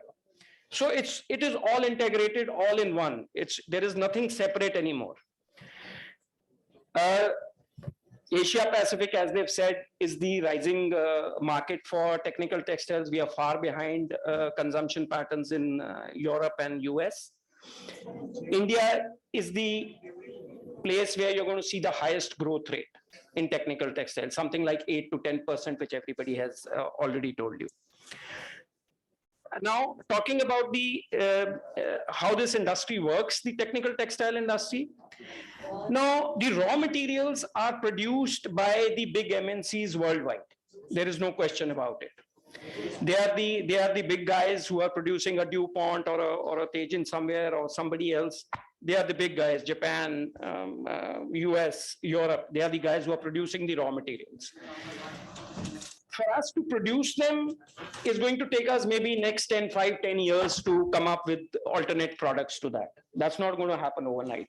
It's going to take a long time. So where are we? We should be concentrating on how to use those materials, whether we produce yarns, whether we produce fabrics, non-wovens, knits, composites, and how can we add value to them? That is where the expertise and the skill is required.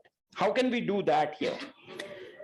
And I personally believe, and what I have seen worldwide is, when you are talking about these products, these are for the SME sector, because these are again specifically designed for a performance for a particular industry.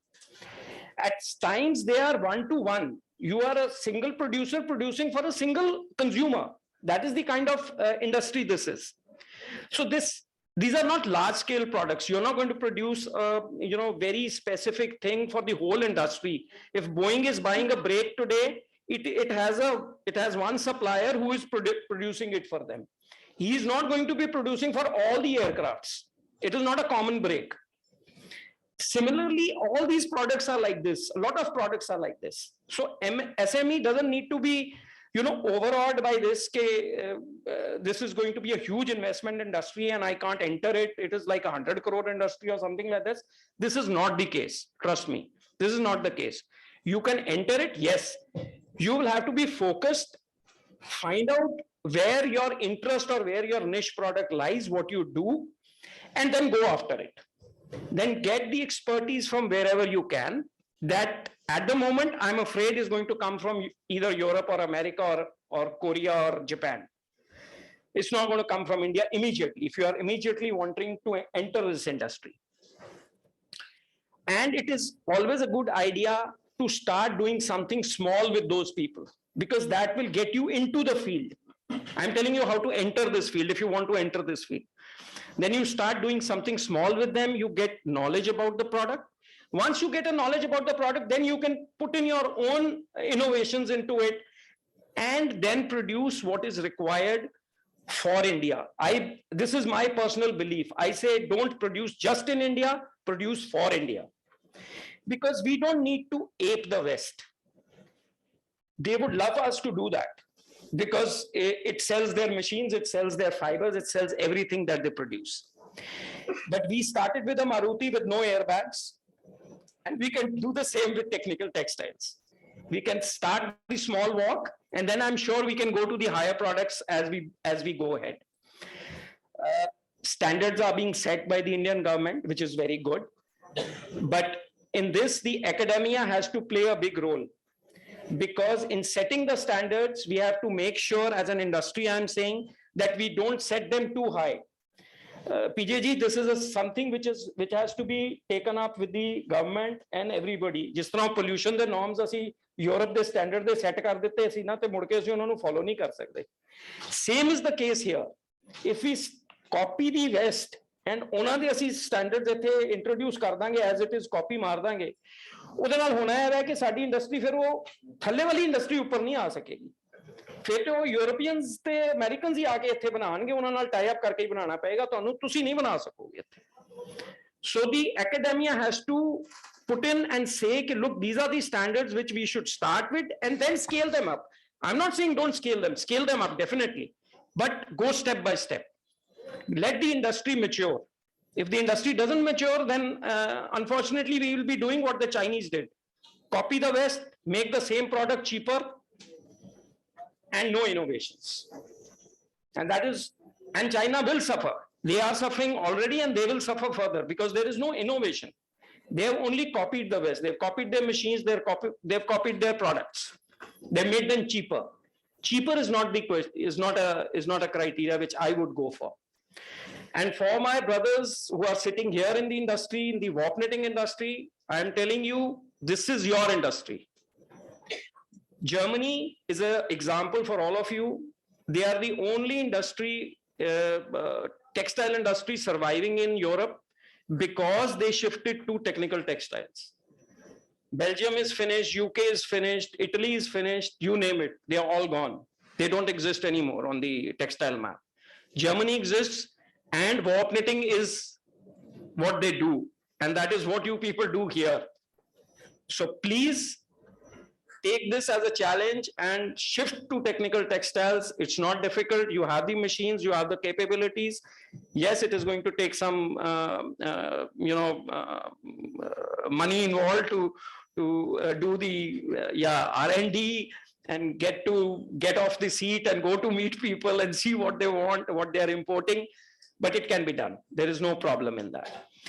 Now, coming again to the, again, I'm saying also not only the knitting, also the weaving sector, because we can weave a simple cloth or we can weave an anti-static cloth, which is not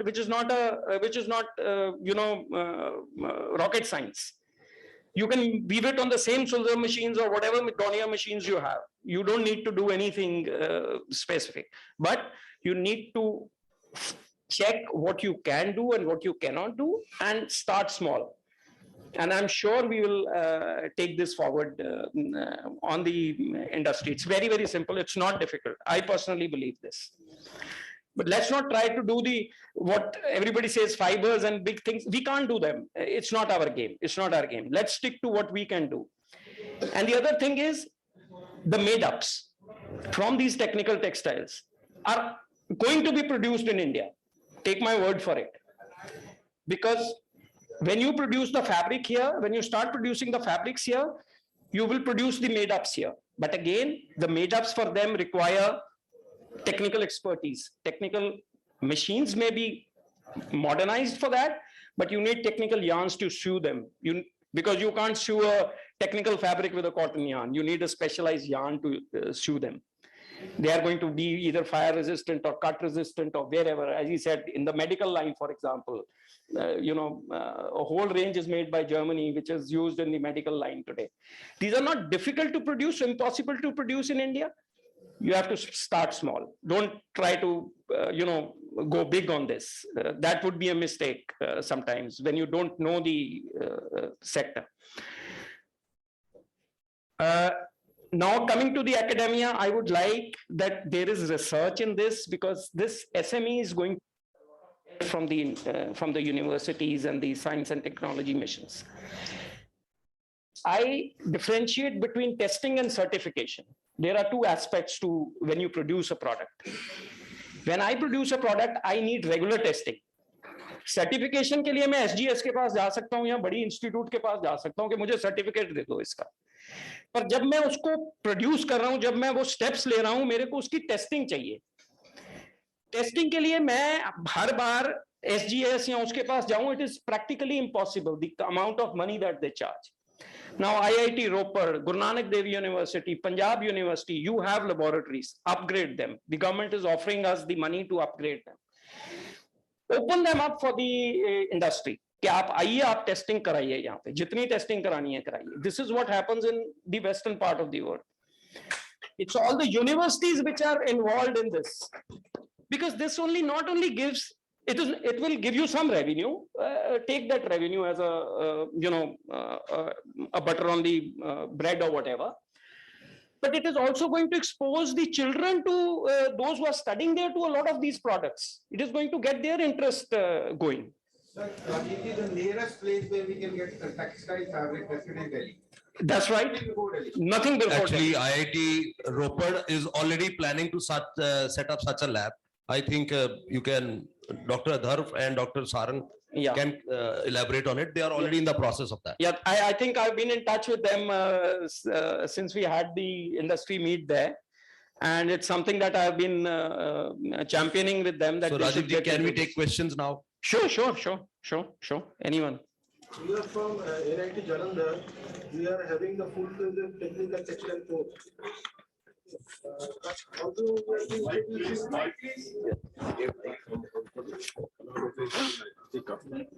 ये mic ले लो. This is the mic.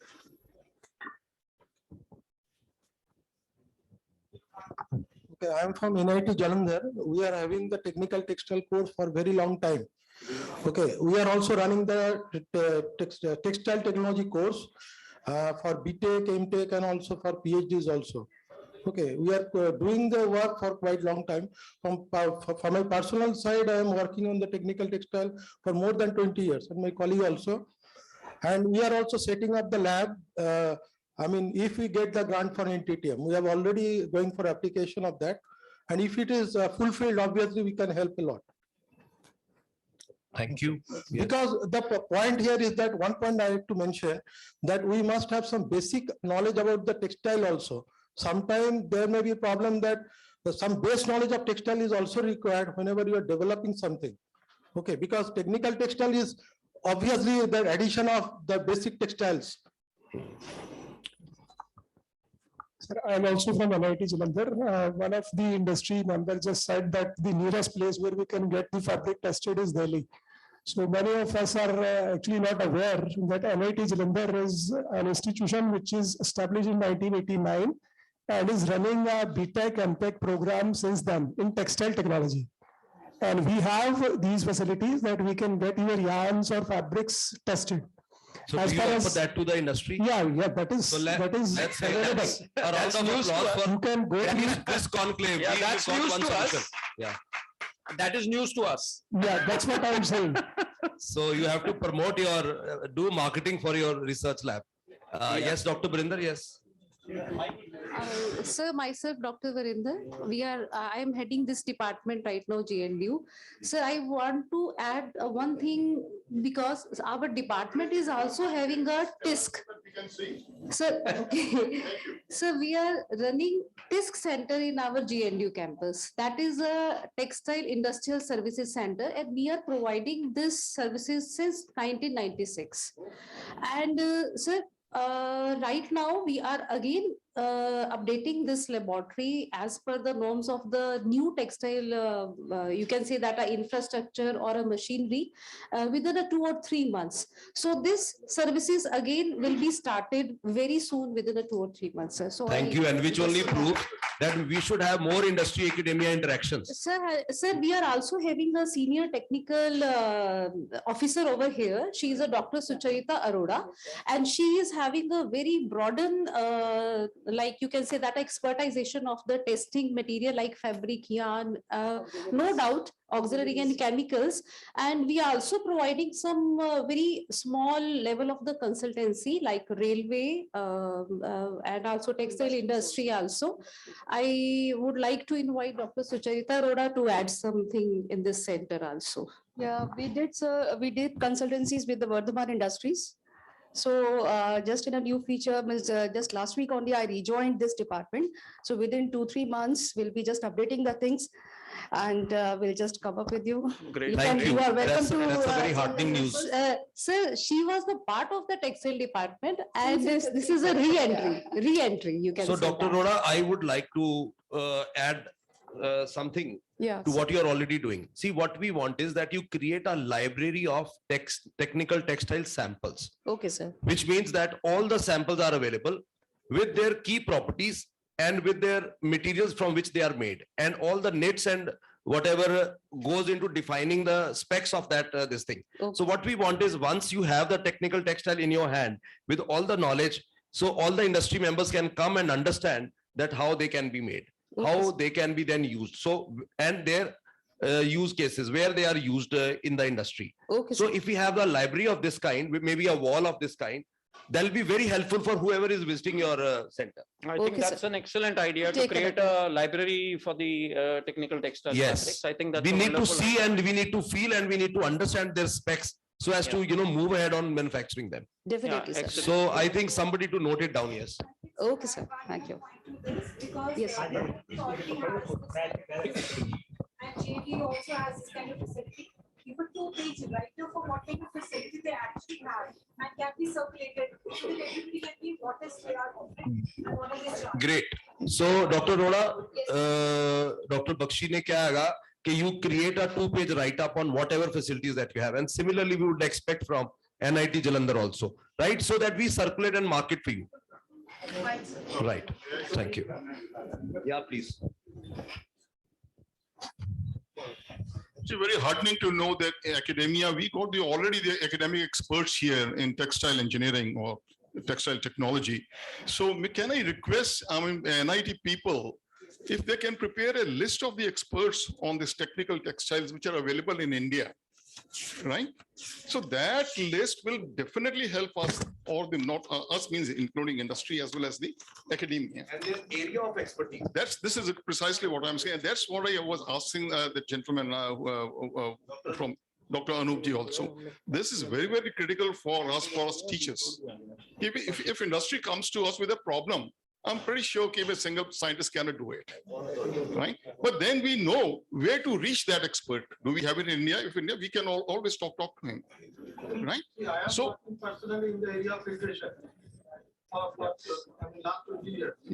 Sir मेरा यही point है ना कि हमारे पास है but हमारी आउटरीच नहीं थी हम अपने उसी में रहे ना जी अब this is the platform where we are sharing it's a new let's end up in a very positive note कि we already have something here. IIT people are also here. I talked to Rajiv Ahuja ji, he said he would be sending. Oh, you are there. Hello. Okay. So हमारे पास expertise है sir, may not be complete, but if you can prepare that list sir, association से भी ले लेंगे. तो वो list जब हमारे पास होगी, that would be of big help to industry. Thank you sir. Sir, I have a quick question for Rajiv ji. We are making a very good stride. In the morning at 8, I make a 4 WhatsApp to all our different textile club members. She is also watching that very WhatsApp, and she has given. बना लेंगे WhatsApp आपके साथ भी touch हो जाएंगे sir. ये तो करना है जी मैंने यही बोला कि जितना भी वो है मैं भेज रहा हूँ जितने भी हमारे यहाँ भी हैं तो and she was taking care of the things आपको जो आप भेजते that is very nice. We always go in the morning at 8 Sunday को नहीं भेजता है everybody is happy. So medical technology का हमने already बनाया हुआ है, which is all over. So Dr. Gauri, this is the 4th point you have to note, that give that WhatsApp group का member सबको बनाओ, right? और एक वो जो डॉक्टर बख्शी ने बोला है, एक वो जो लाइब्रेरी की बात हुई है और एक जो 2 पेज का जो I'll just add one more thing for your testing. What you should do is you should also just look up the BIS site, which is and see what are the standards, the basic, just go for the basic for the yarns and fabrics so that you can see if those can be done at your laboratories or you need some help, expert help to, get yourselves acquainted with them. Because that is something would be important then. Yeah. PJ ji, I have one quick question for Rajiv ji. Sir, we're talking about fibers and yarns, and I completely agree with you that fibers ka sade bananda hale. Let's not even attempt that. But I think the need today is yarn as raw material spinning. What are your thoughts? Punjab has so much spinning capability. can we leverage that capability in making some of the yarns that people like us require? Because without yarns, weavers are useless. Yes, definitely we can. There is no question about it. But again, we are limited because we are pawns in the hand of the fiber producers. Correct. Now, what they want is when you buy the fiber from them, they want a complete life cycle of that fiber. They ask you where you are using it, how much yarn you've converted, what has been done with it, if you sold the yarn, to whom you have sold it. They put all those preconditions on you. And then they will make sure that you are not sending it, let's say, either to Bangladesh or to Nepal, or they'll limit you to, okay, this is made for India. You can only use it in India. So those are some of the constraints you have to live with for the time being. You have no option. But in a lot of these things, the patents are running out. Let me assure you, patents are running out. So expect those fibers to be produced in India over the next 4 or 5 years. I'm quite certain about that. So let's say if you're using a Meta today, I'm sure that's what you are aiming at, right? So don't worry, in the next 4, 5, 6 years, you will have production capabilities in India for that. But Rajiv ji, the question still was, are there any manufacturers of the yarns? Yeah. There are already yarn is being produced. In Punjab, yes. No, there are no producers, not to my knowledge. Again, as he would say, that information is not always available to you. Yeah. But not to my knowledge, in Gujarat and in Telangana, there are already. Right. So they're already producing. So it's a challenge for the Punjab spinners. And they can. But again, these are not, again, you have to remember, these will not be those scalable quantities. Please remember which is doesn't matter. Doesn't matter. Yeah, we got to start somewhere. Yeah, we Punjabis are a little used to NA lakh spindle te NA lakh nahi hona we have to change that mindset. That mindset has to change. So thank you Rajiv ji. It was such a thoughtful session that you have started, and then now a lot of questions have come out of it and a lot of outputs I think we have recorded, which we'll provide you within the next 1 month or so. So now we have the next speaker, Shri Rajesh Kumar, Assistant Director, Office of Textile Commissioner, Amritsar.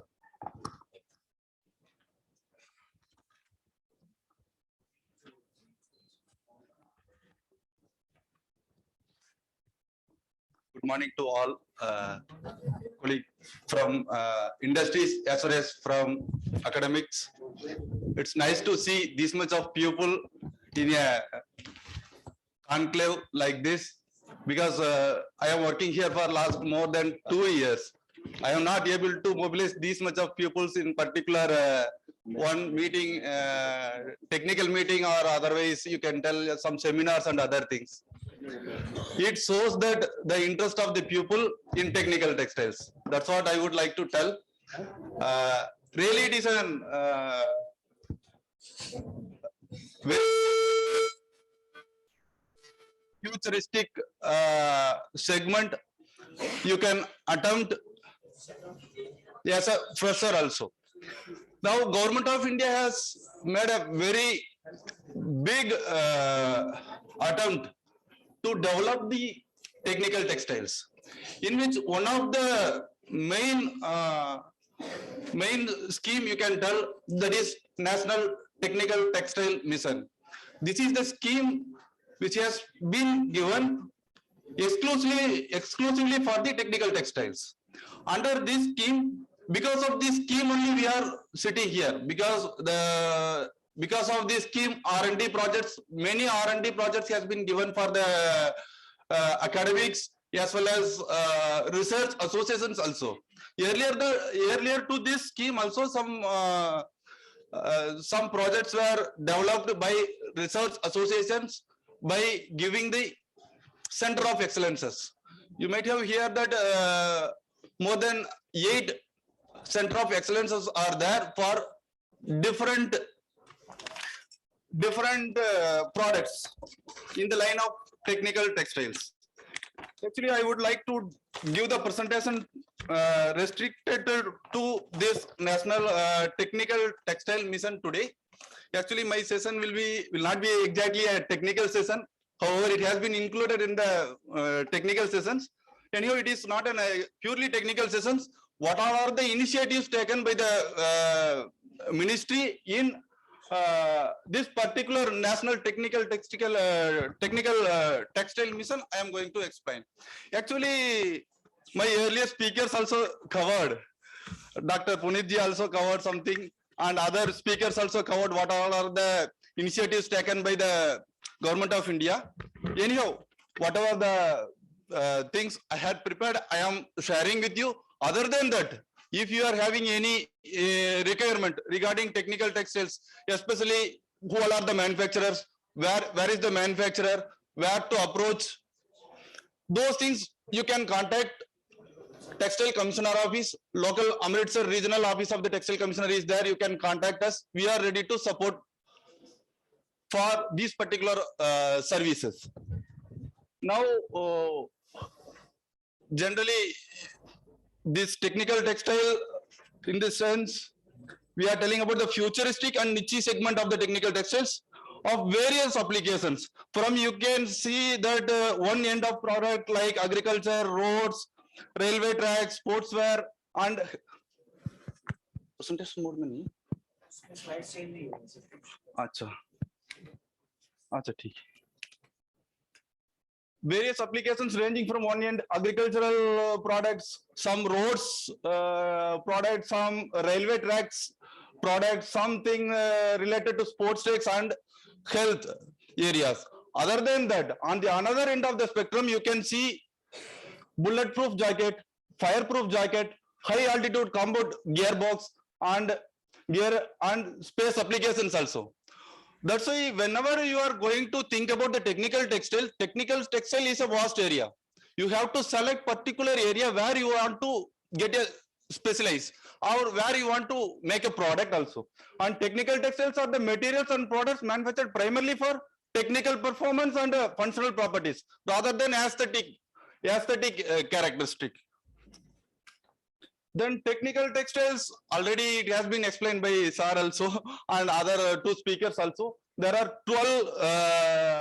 12 broad categories are there, in which I would like to add only two or things. Especially for agro textiles, there is a Sasmira is a center of excellence. You can contact them for the whatever the details are required for agro textile related. You can contact this Sasmira. And with respect to GeoTech, BITRA, Bombay Textile Research Association, they are doing research on this area. What are the projects related queries, or if you want to get any information related to BITRA, related to GeoTech, you can contact BITRA, as well as Home Textile and Industrial Industry Tech, that PSG College of Technology. It has been sanctioned as a center of excellence. You can contact them. And medical tech, yes, you all are, most of you are aware about CITRA, South India Textile Research Association. It is having a center of excellence. And protective textiles, it is NITRA. It is given to the NITRA. NITRA is having the facilities.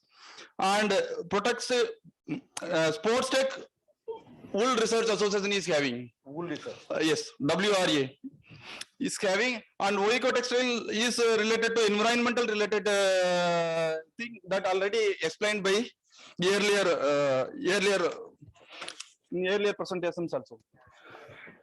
With respect to this national technical textile mission, this mission has been created to make India's position as a global leader in technical textile. That is a major objective of this particular scheme. And mission has been approved with the outlay of 1,480 crores.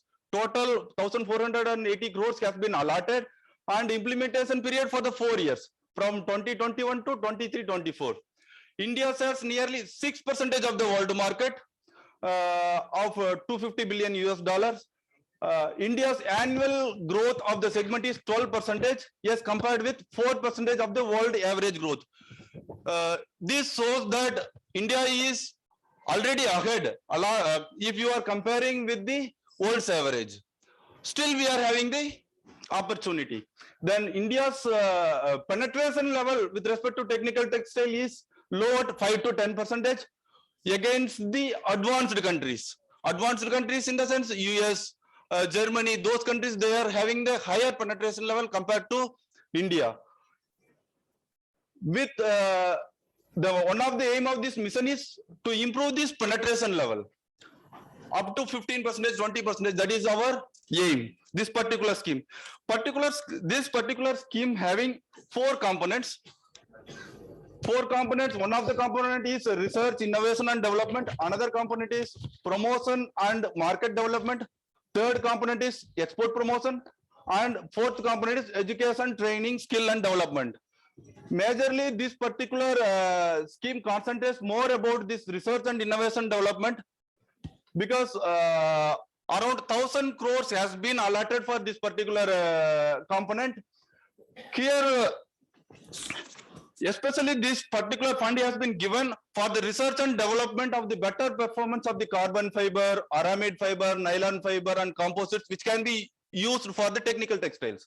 Application based research also will be subsidized or will be funded for developing the geotextile, agro-textile, medical textiles, mobile textiles and sport textile issues, and as well as development of biodegradable technical textile also under one of these component.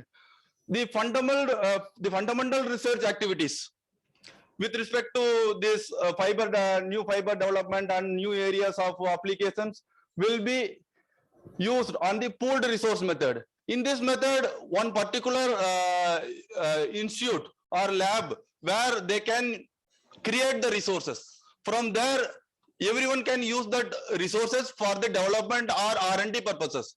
Like that, it has been created. This method conducted in this method.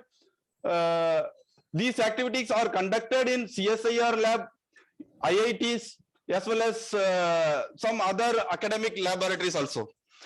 With respect to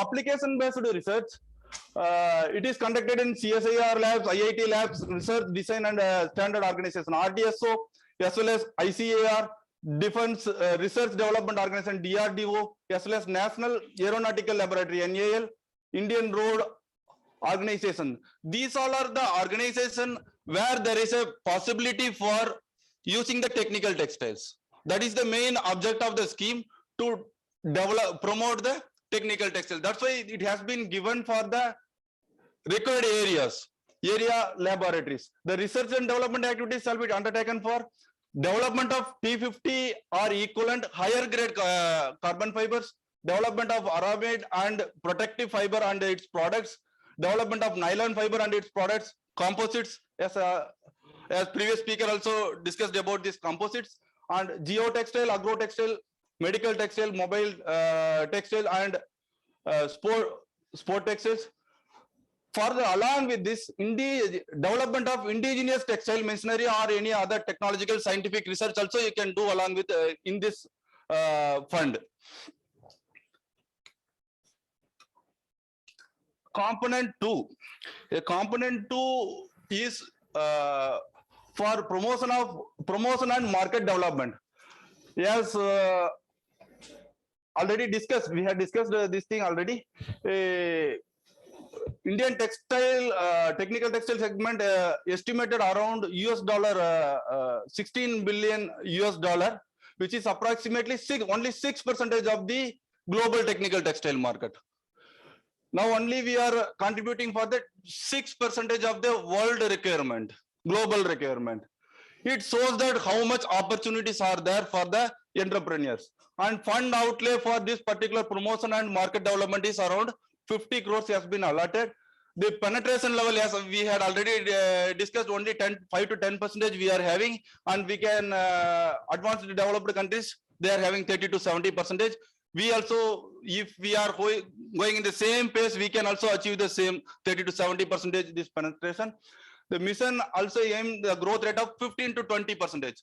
Presently, it is 6%, 5 to 6%. We can go up to 15 to 20% per annum. With the domestic market size 40 to 50 billion by 2024 is the aim of this particular mission. through market development, we are trying for the market development, market promotion, international technical collaborations, as well as with the investment promotions and Make in India initiatives also. Component 3 is with respect to the export promotion. Here fund outlay was around 10 crores. Actually, in this thing, approximately annually current value of export is 14,000 crores to 20,000 crores. 14,000 crores presently. We are trying to achieve 20,000 crores by 21-22. But we had already achieved, yes, as per the slide given by Dr. Puneet, we had already achieved 20,000 crores. And 10% average growth up to 23-24, that also we had already achieved. And export promotion council for separate technical textile is going to be set up for that processes on pipeline. Then next one is the component 4. This is education, training, and skill development. It is mainly for the academians who are here. You can see the government initiation in this education, training, and skill development. Here government has given around 400 crores for this education, training, and skill development, in which education, skill development, and adequacy of human resources in the country is not adequate. If we are talking about the technical textile, it is new to us. We don't have any knowledge about this one. And even earlier colleges also, it was not a special subject. Nowadays, each and every college is having the technical textile subject in their textile course itself, and special courses also offered by the some of the colleges, institutes. This is to meet the technology challenging and fast growing technical textile segment, for which only it has been done. And the mission will promote technical education at higher engineering and technology levels related to technical textiles, not only textiles department, in other areas also, covering engineering, medical, agriculture, as well as aquaculture and dairy segments also. It is covering all these segments also. And skill development will be promoted, and adequate pool of highly skilled manpower resource will be created for meeting the need of relative sophisticated technical textile manufacturing units.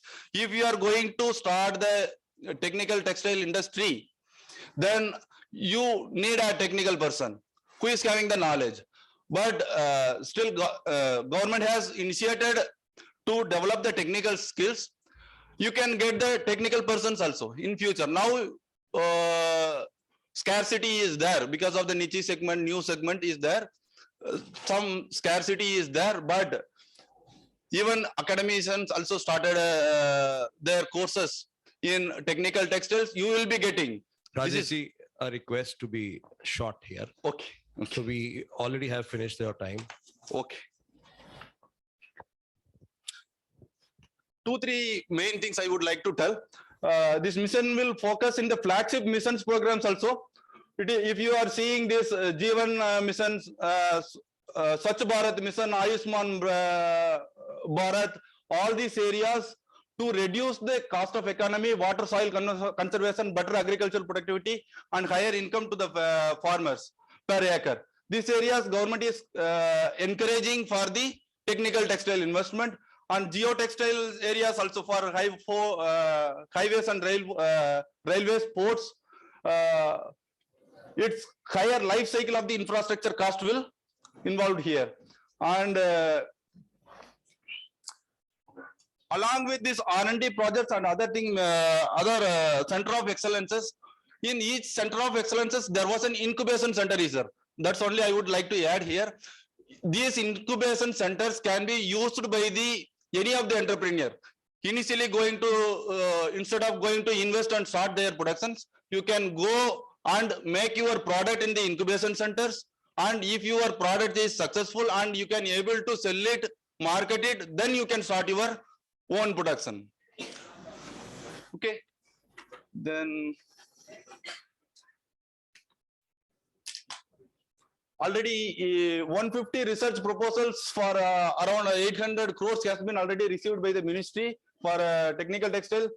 31 research project has been already approved by MSD up to October. After that, 89 projects has been recently, totally 89 projects has been approved by committee, and pilot project for skilling, design, commissioning, technical person in the field of geosynthetics is been conducted by IIC, Indian Institute of Science, Bangalore, as well as IIT Madras and IIT Roorkee also.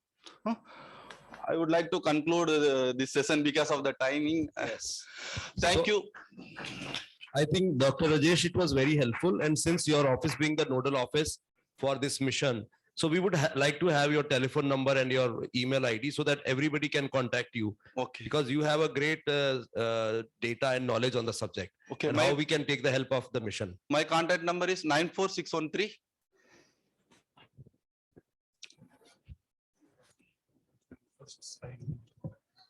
Slide, I don't have. 94613 75440. 75440. Rajesh Kumar. Any questions, please? Yeah.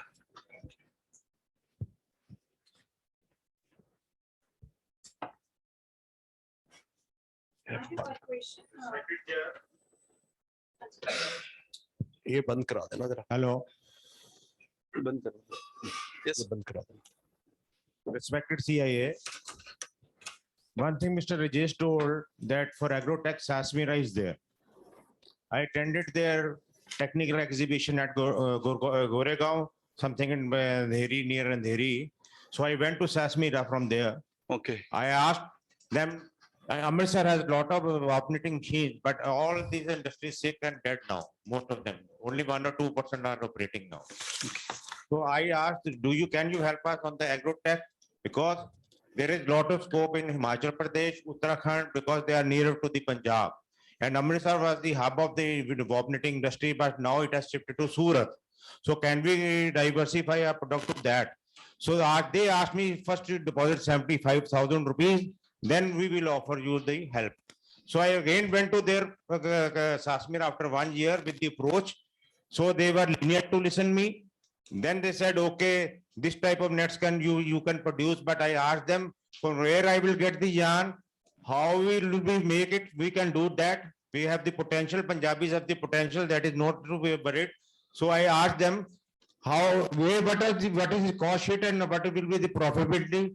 They again said you deposit 75,000, then we will be helping. So what is the need of these Sasmira? The government is funding, the CSR is funding, and you are saying go to Sasmira. No, sir. With respect to this particular project, if you are going with particular projects for your own projects, then I was helping the industry in Amritsar because every industry in Amritsar is sick. Even the loom, Shetla's loom, they are just making all those petty shawls and all those things, leaving aside the few who are good houses and big houses. So a lot of their capacities are idle. How can we help them? Sir, if I can intervene, this is Shailesh Kaushik. I went to the VC of Jaspal Singh when we had a meeting with Mr. Manohar Khattarji, CM Haryana. So I told him that your GNDU has got potential. Next day, there 3 of the staff member was in my factory to ask what kind of help we can provide to Amritsar. I'm not talking about myself personally. I'm talking about industry as a whole. Time to answer. Okay. Yes. We can do one thing, sir. Whatever your problem is there, I will represent on behalf of you to Ministry of Textiles directly, and we will ask them to support you. Thank you. Sir, 5-6 days back, I went to Delhi for the industry, not for myself. Even the Ministry of Finance, Ministry of Textile and Commerce, they were there to help. They asked me to come with the papers, we'll give money to the Amritsar. So, but unfortunately, those who are having a good infrastructure in the government organization, they are not helping. The ministry is going to help us. Sir, we will help you. We will sort it out for you. So we will sort. The purpose of this conclave is this. All these, missing elements we'll try to solve. Yes, sir. So that is why we have the address and telephone number of Dr. Rajesh. If they are coming to us, we will also try to sort out it. Right. Thank you. Any other question? Sir, this is Shailesh Kaushik, if I can speak. Sir, Office of Textile Commissioner, Ministry of Textiles, Government of India ने 2010-11 में एक scheme शुरू करी थी technology mission on technical textiles Okay. In 2010-11. 10-11. हाँ जी, उसके बाद एक और सेगमेंट चले गया 4 इयर्स का। फिर अब ये वाला सेगमेंट है जिसमें नेशनल टेक्निकल टेक्सटाइल मिशन है, जो आप ये सारे बात कर रहे थे कि मतलब वो जो पहले जो टेक्नोलॉजी मिशन था ना, इसी में ही वो उसका फंडिंग हुआ, जो PTRA, सिट्रा, TRS, all others are funded. ये डेवलप करें। सर मुझे लगता है कि मतलब जहाँ पे टेक्सटाइल इंडस्ट्री है हमारे पंजाब में, इसमें कोई भी यहाँ पे नहीं है। In addition to these four additional भी क्रिएट करे थे, लाइक एक है DKTE society textile engineering Kolhapur में, एक अहमदाबाद में है, कोयम्बटूर में है, पुणे में है। तो क्या इस तरह का सेंटर ऑफ एक्सीलेंस हम पंजाब में सेटअप नहीं कर सकते हैं? Sir unfortunately during initial of the scheme from our institutes has not applied for the same. Even NIT also trying to do. I think earlier. Because there are too much of tasks by running center of excellence. Because we are teaching research, and in addition to that, we have to do that.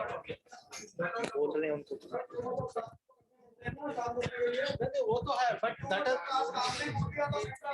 really the point. नहीं Keep it down. Because if some institute is unable to do it for some reason, So can we apply now? so we'll work it out. Okay. So now the scheme is not there. Actually, that See, Punjab has been missing the bus every time. See, we can initiate the thing. The point here is that we can initiate the thing, as he rightly pointed out, that we need experts. That is very much center of excellence doesn't mean that is some experts will be there to solve your problem.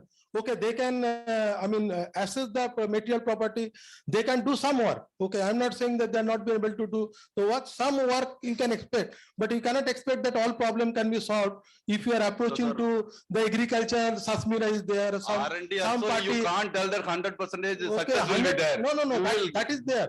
The point here is that we should not have that sort of expectation that all center of excellence can solve your problem, because they may not have the expertise, because getting expertise take lot of time.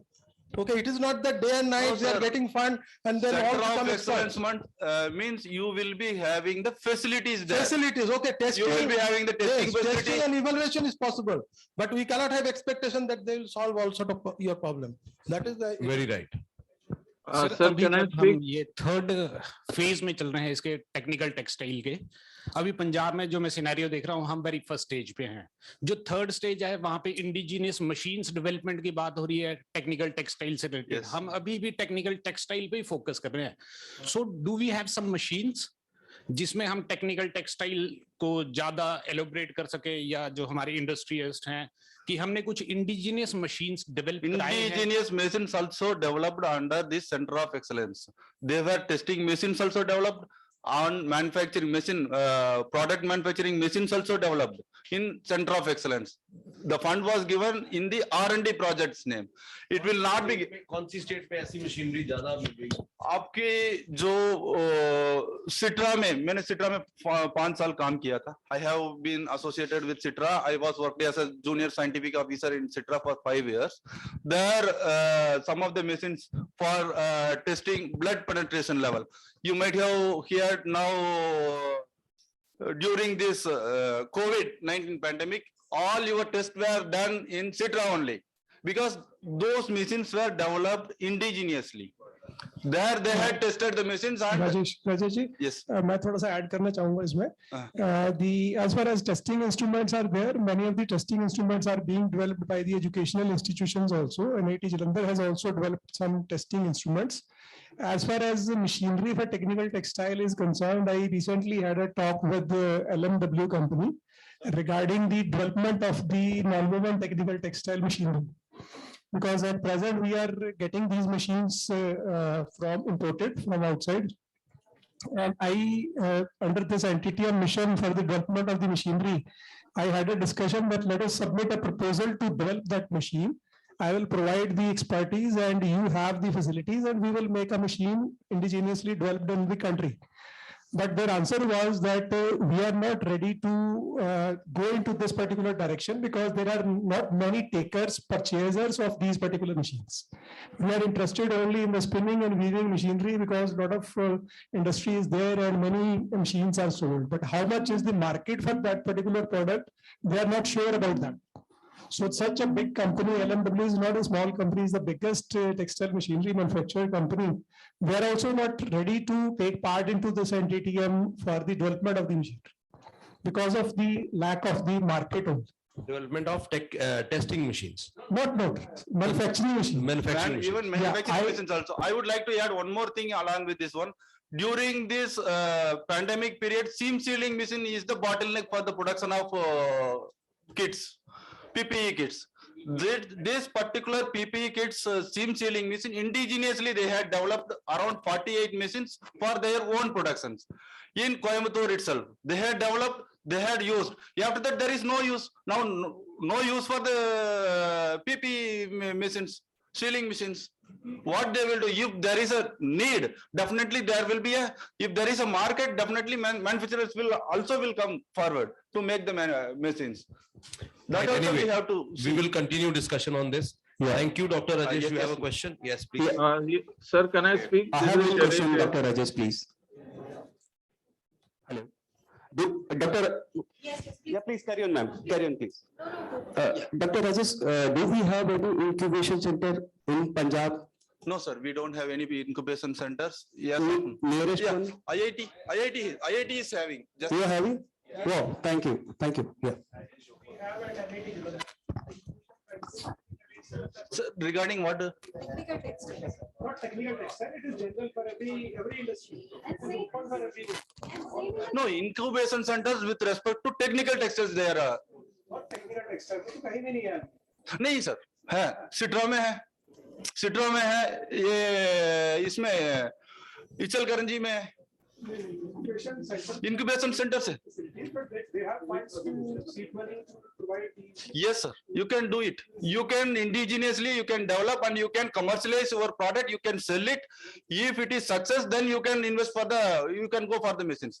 We are having the incubation center like in our campus. Okay. We are also working on the technical textiles on a very small scale, but we are not getting so much funding. Okay. So I am going to comment on this. Okay. Anyone else? Yes, please. Sir, if you allow me, Dr. Midda, if you allow me, because we just talked about, as I brought up that for sports tech, we want to do in Jalandhar. So Dr. Midda was kind enough to offer that we should do it in NIT Jalandhar.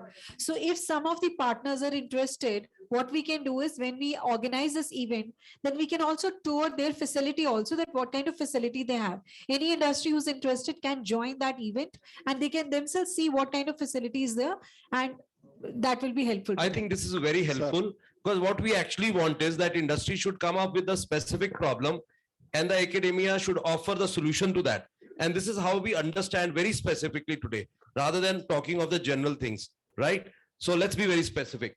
So sir, I can I think this speak? was very This is helpful, Dr. Shailesh Rajesh. Kotikere. So a lot of questions for you. A lot of people would now like to interact with you.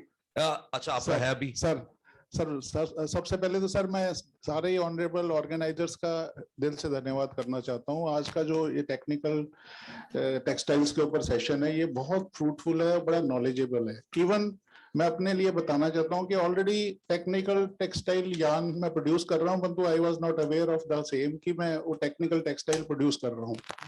मैं राजेश कुमार जी यहाँ पे textile committee से हमारे आए हुए हैं, इनको एक रिक्वेस्ट करना चाहूंगा. टेक्सटाइल अपग्रेडेशन फंड जो कि 1 अप्रैल 2022 से स्कीम लैप्स हो चुकी है, मैं CII की तरफ से रिक्वेस्ट करना चाहूंगा CII को कि काइंडली आप टेक्सटाइल मिनिस्टर से, टेक्सटाइल मिनिस्ट्री से टेकअप करके सर उसको रिन्यू करवा के दें, ताकि जो भी एग्जिस्टिंग यूनिट्स और एक्सपेंड करना चाहते हैं या नए यूनिट्स लगाना चाहते हैं तो उनको स्कीम तो मिले. आज हम मोदी गवर्नमेंट से ये एक्सपेक्ट करते हैं जी कि टाइमली हर चीज रिन्यू हो. Thank you very much sir. Sir I think आप बिल्कुल सही कह रहे हो, क्योंकि अभी 52 जो HSN कोड्स हैं अभी टेक्निकल में डिफाइन किए गए हैं. तो most of us might be producing this technical textiles, हमें पता ही नहीं है कि वो टेक्निकल टेक्सटाइल्स हैं. अब हम अंडरस्टैंड करें ईच HSN कोड, या तो हम ऑलरेडी अब टेक्निकल हैं और यहाँ फिर थोड़ा सा काम करके we can become technical textiles. So I would request everybody, those who are into this trade, understand your product, what you're making, whether it falls under technical textile, HSN code or not. 100% sir. And then you can drive a lot of benefits out of it. Agreed sir. परंतु textile upgradation fund की जो scheme है sir वो We have noted हाँ, on yes, sir. behalf of CII, we'll work it out. Thank you very You much. can sir. always talk to me. Thank you sir. Thank you once again, Dr. Rajesh. Thanks. Hello. Now we quickly have Dr. Sarang, Assistant Professor and Vice Chairperson, Industry and Corporate Relations, IIT Ropar. And also I would request Mr. Amit Jain, CEO, Shingora Textiles to join. So together, throw some light on great product that you are doing. Yes.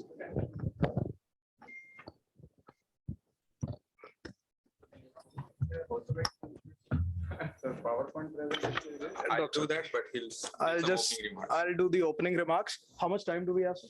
You have 20 minutes. 20 minutes. 10 plus 10. Okay. Let us split 16 minutes for your talking and 4 minutes for questions. Done, sir. Okay, so good afternoon, everyone. And on the outside, I want to thank Dupinder ma'am for hearing me out that day. You acknowledged it. I genuinely believe that the future of Punjab textiles, the employment that we generate lies in technical textiles. We have far too long spent too much time, too much money on low cost, low innovation manufacturing, and we need to move away from that. So having said that, I want to give a positive spin to all of this conversation. There are success stories, and I'm going to present together with Dr. Sarang a success story that we've had. And this success story actually started that day, ma'am, when I told you that we should focus on technical textiles. Before that, how we got into technical textiles, we're a shawl manufacturing company. See, COVID happened, everything shut down. We realized we need to think differently. While researching, I came across a name, Mr. Sachdev's name came across on the net. I picked up the phone, I called him, I said, sir, ye technical textile karna hai, kaise karenge? He gave me some insight, some pointers, and I thank him for putting us in the right direction. And today we are doing what we are doing, thanks to you, sir. Coming back to the subject, I think what we need to understand, friends, is that all of this, NTTM presentation and everything, these look very complicated. They are not. They're essentially not very complicated. You just need to understand what is it you want to achieve. We basically identified a very narrow, precise need. Once you know what that need is, then you need to find the partner in the academia. We were lucky enough that we found IIT Ropar to help us. I'm going to make another announcement here. I'm looking for another partner for another project. And it's an open challenge to all the academia here. We can connect and go back to NTTM for another one. We can talk about it offline. I don't want to take everybody's time on that. Identify, reach up to a technology readiness level. Yes, Dr. Saab will explain all of that. Because the government is ready to give money, but the government will not give money only on a pure idea. The government wants to see a proof of concept. हम technology tech में बात करते हैं, proof of concept. Proof of concept has to be in place. Once you have the proof of concept, then the government gives you the money. It is not difficult. You go through technical rounds. Somebody mentioned about the Minister of Textiles not being fully engaged. Let me tell you, he was sitting on the final interview. This is how engaged the Minister of Textiles is. He was there to distribute the final acceptance letter to us. So the government is fully engaged. The secretaries, joint secretaries, everybody is very well aware of it. There is a very intelligent panel who's going through all of this process. So this is not something that is not achievable. I stand in front of you as a very humble colleague who's been able to achieve it. If I can, I'm sure all of us can. It's very clear. So somebody talked about machines. I just want to take 30 seconds only on machines. Let's not go crazy if the machines are available or not. There is enough available in this country to start the process. Rajiv ji said, shuru karo. Let's not start talking about reaching the moon. Let's at least leave our state of Punjab and reach Delhi. There is enough money lying in Delhi. Let's take that money, bring it back to Punjab and start putting it to some good use in the state of Punjab. I think machines are enough. Small example, again, COVID, we got into PPE, seam sealing machines nahi ban rahi thi. We sat down inside with our engineering departments and we made 12 of those machines in-house. which I ended up selling to one of my industry colleagues in the August of 2020, because I thought I'm done with the PP. So, where there is a way, you will find means to do it. I think it's the intent which is more important rather than saying, "Mere ko ye nahi mil sakta ya mere ko wo nahi mil sakta." Sab kuch milega. Let's start on a positive note and start here. I'm going to hand it over and then I'll make closing comments after this. Thank you. Thank you, Amit ji. So I'll just take precisely 8 minutes, won't spill over. Couple of clarifications based on what discussion we had earlier. So one of the discussion we had was about incubation. So IIT Ropar has a great incubation center. We have two. One is by one of the specifically focused on agriculture, water, IoT resources. One is by IIT Ropar itself. Then there is another one. There was a discussion on technical textile parks. There was a number 7. So I believe only 5 are there right now instituted in the whole country, and definitely Punjab is not there. So we have a great scope. Then there was a discussion that can we submit a proposal? Let's submit a proposal. Typically the deadlines are for small scale projects where schemes are announced. If from our side and with the government of Punjab side, if we give them proposal couple of times, it will get sanctioned in some time. We have a great resources here. So that positive force is there to get one of the park in Punjab. So with that, I will start the presentation. Yeah. So I have only probably 7 to 8 slides. So I'm going to talk about NTTM funding, what opportunities we have. So some of the slides are already covered by Dr. Anup Rakshit, ITTA, and Mr. Rajesh. So I will skip them. So, okay, what we know as of now, straight to the point, what we need to do. I'm not giving a general talk here. So to get the funding from NTTM and to get started, they have 4 components. Where we come in the picture, as you as industry and I'm from academia. So research and innovation development, that literally ranges from basic research to the commercial scale research. They have 1,000 crores, very less money it's spent. There are guidelines, so the details are on their website. I also have all the details. You can take your idea from basic or laboratory level to the pilot scale to commercial scale. In commercial scale, only you will be involved, nobody will be there, because government's intent and academia's intent is not to commercialize. We will take the innovation from concept to lab scale to pilot scale. From pilot scale onwards, if it is successful, if you see commercial viability, you can commercialize it. Then next is promotion and market development, where mostly ministry is involved. They are yet to set up some centers and some investment is already done. Then same thing for the export promotion. And the last is education, training and skilling. So one thing that government also realized is that, let's say if we become expert in technical textile, from where are we going to get those engineers? Because right now those courses are getting generated, elective courses are getting generated in the institute. I haven't seen a single course where somebody can do MTech or some postgraduate course in technical textiles. They are promoting. Eventually, you as an industry become successful, you are going to need that force. So they are starting right now.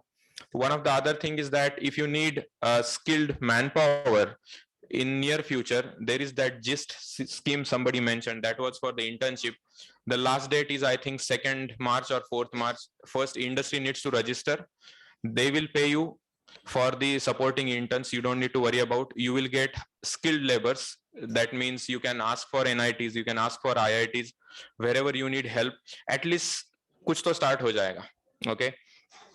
Other than that, with your support, we can start some of the courses such as undergraduate courses, postgraduate courses, specialized courses.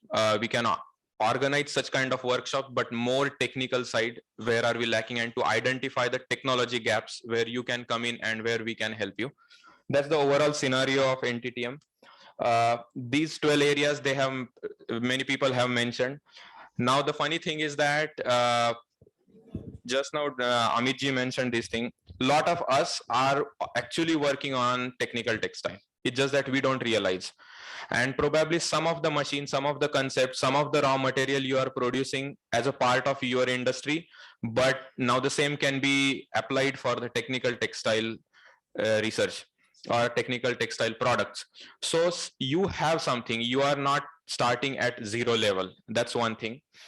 So this list is widely available. If you want, please connect with me. So I will be happy to provide as much as the information possible.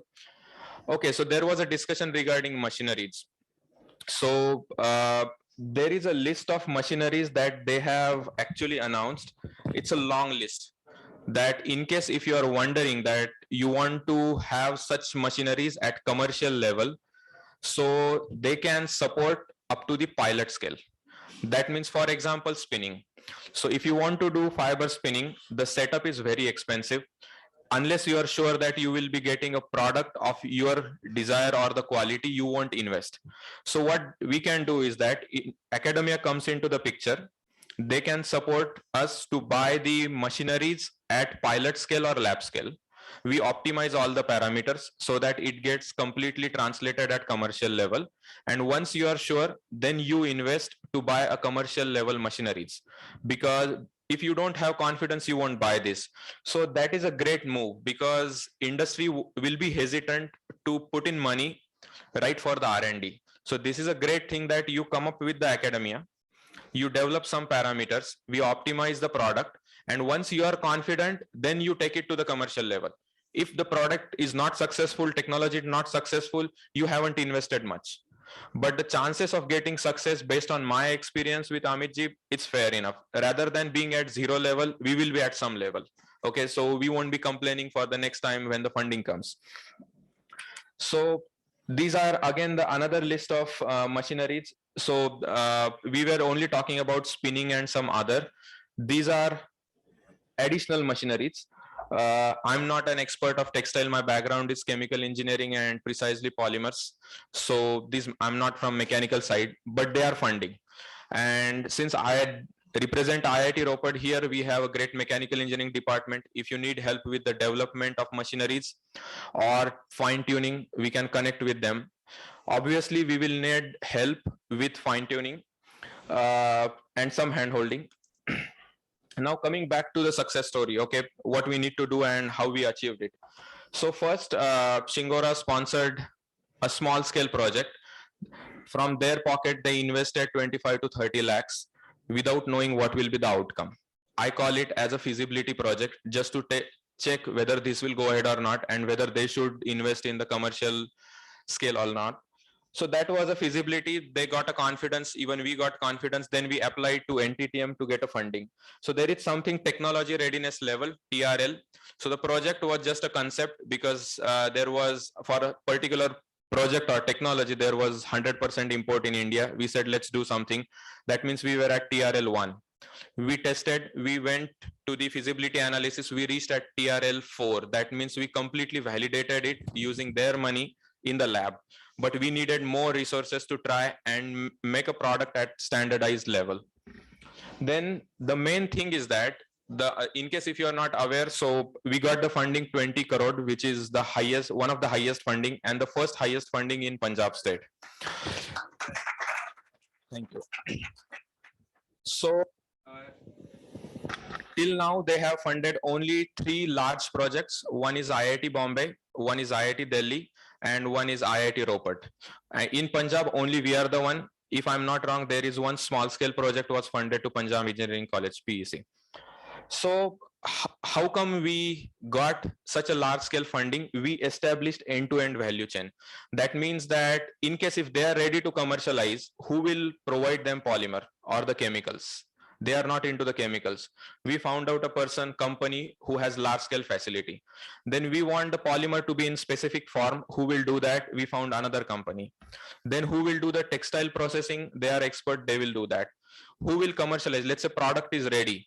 How you will access the market and penetrate into the market? They have established marketing channels. It's not our domain. Once you demonstrate this to the government, then they think that, okay, the whole chain is established, feasibility study is done, then let's invest. Likewise, the government was ready. Then how was the proposal evaluation taken place? It was very rigorous, trust me. So there are 3 committees, and one of the finest scientists in the India, they're sitting over there. You won't imagine the level at which they dig into the technology. So the first committee, which is a specific and experts on technical textile, it was headed by one of the former secretary of Department of Biotechnology, Dr. Renu Swarup. She has full power to bring all or any expert required for this technology. Second is Empowered Program Committee, and the last meeting was chaired by Minister Piyush Goyal ji. So he personally asks question to each funder and each proposal who are involved there, every stakeholder.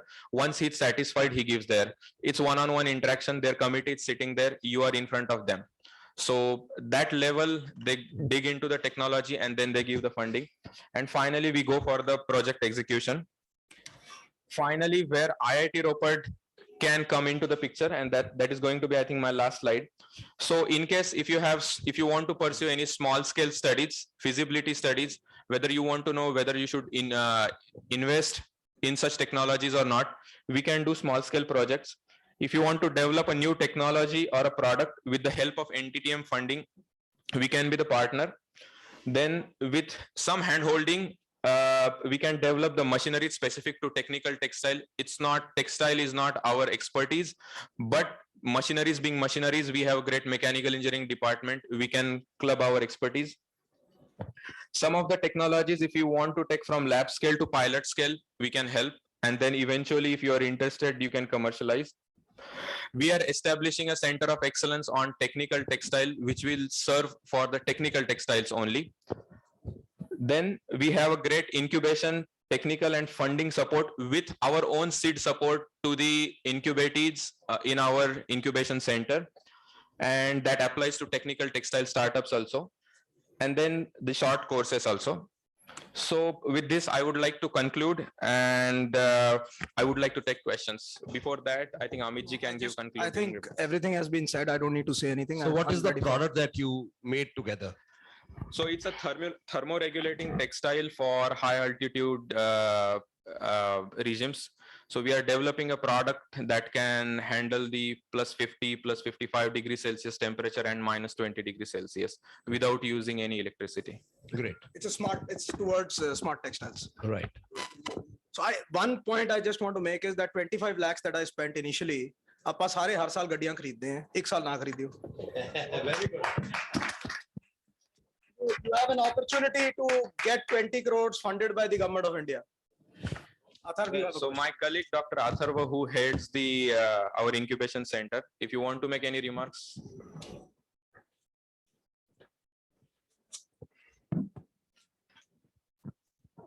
Good afternoon, everyone.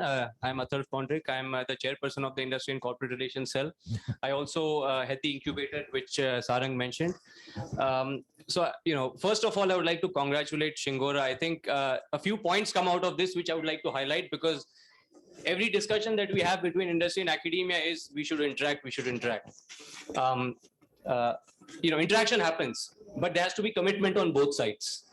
And the commitment from academia is generally requested. Aap research karo, aap testing karo. Commitment from industry should also be there in terms of a small quantum of finance and dedicated manpower. Which is why I would say, and I've been following this project with Amit ji, they have been on top of it from the inception all the way through to writing the grant, attending all the meetings with the ministry, and that has culminated in this kind of success. So very impressive. I think Mr. Amit is a role model, Dr. Sarang. Thank you for giving us that kind of a story. Thank you. So one more thing, sir. PJ Singh ji, if we can have a list from the industry in the areas of technical textiles, which they can say augment their current capabilities, or where they are willing to invest a small quantum, and that list be made available, then that will help us channelize our resources in that direction. Dr. Gauri, please note it down. We have to provide the list immediately. Right. For sure. That is it from my end. Thank you. Thank you. Thank you. It was great. And now we have the next speaker, Shri Anurag Srivastav.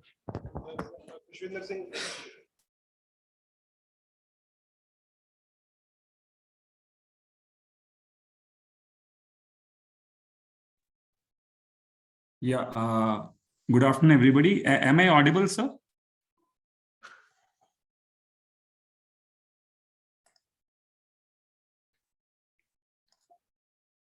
Hello. Yeah. Good afternoon, sir. This is Anurag from Reliance Industries. Am I audible?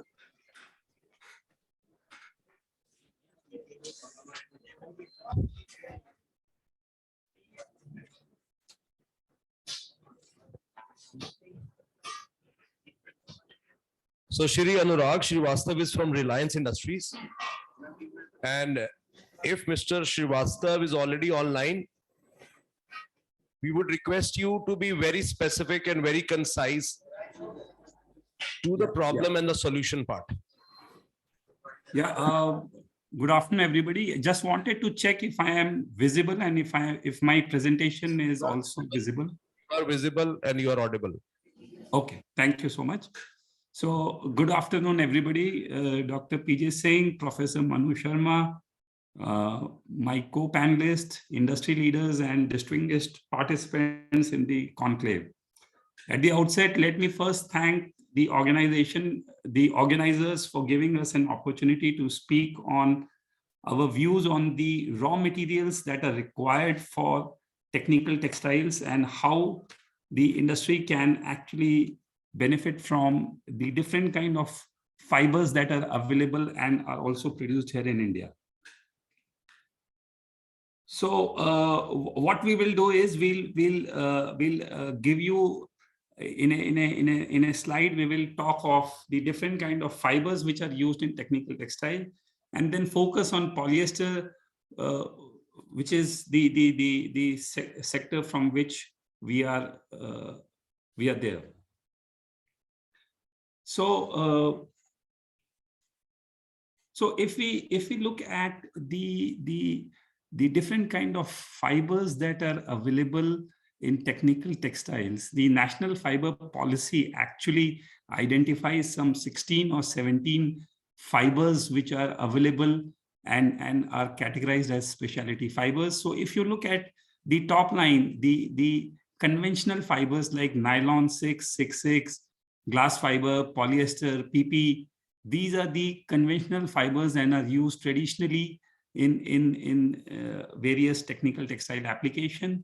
Whereas the ones on the bottom line are the super performance fibers. So these are the fibers which are known for their niche application areas.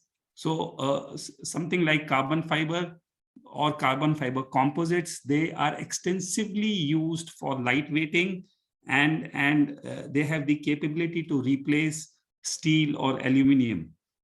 So they find extensive usage in aerospace, automotive, or even the carbon fiber, even the pressure vessels. And therefore, these are used in niche application areas, but they have the potential to grow in the coming decades. So these are basically the advanced fibers. So whether it is carbon fiber or UHMP or para-aramid or meta-aramids, these are categorized as super performance fibers. So the focus area for us at Reliance is polyester, carbon fiber, UHMP, and the carbon fiber composites. Now, if we look at the polyester today is the dominant fiber, whether we talk of apparel, home textile, or even the technical textiles. The global fiber consumption today, all fiber consumption, is about 107 million tons per annum, of which the polyester is the leading with almost 61 million metric ton per annum production and consumption, followed by cotton, which is at 24 million.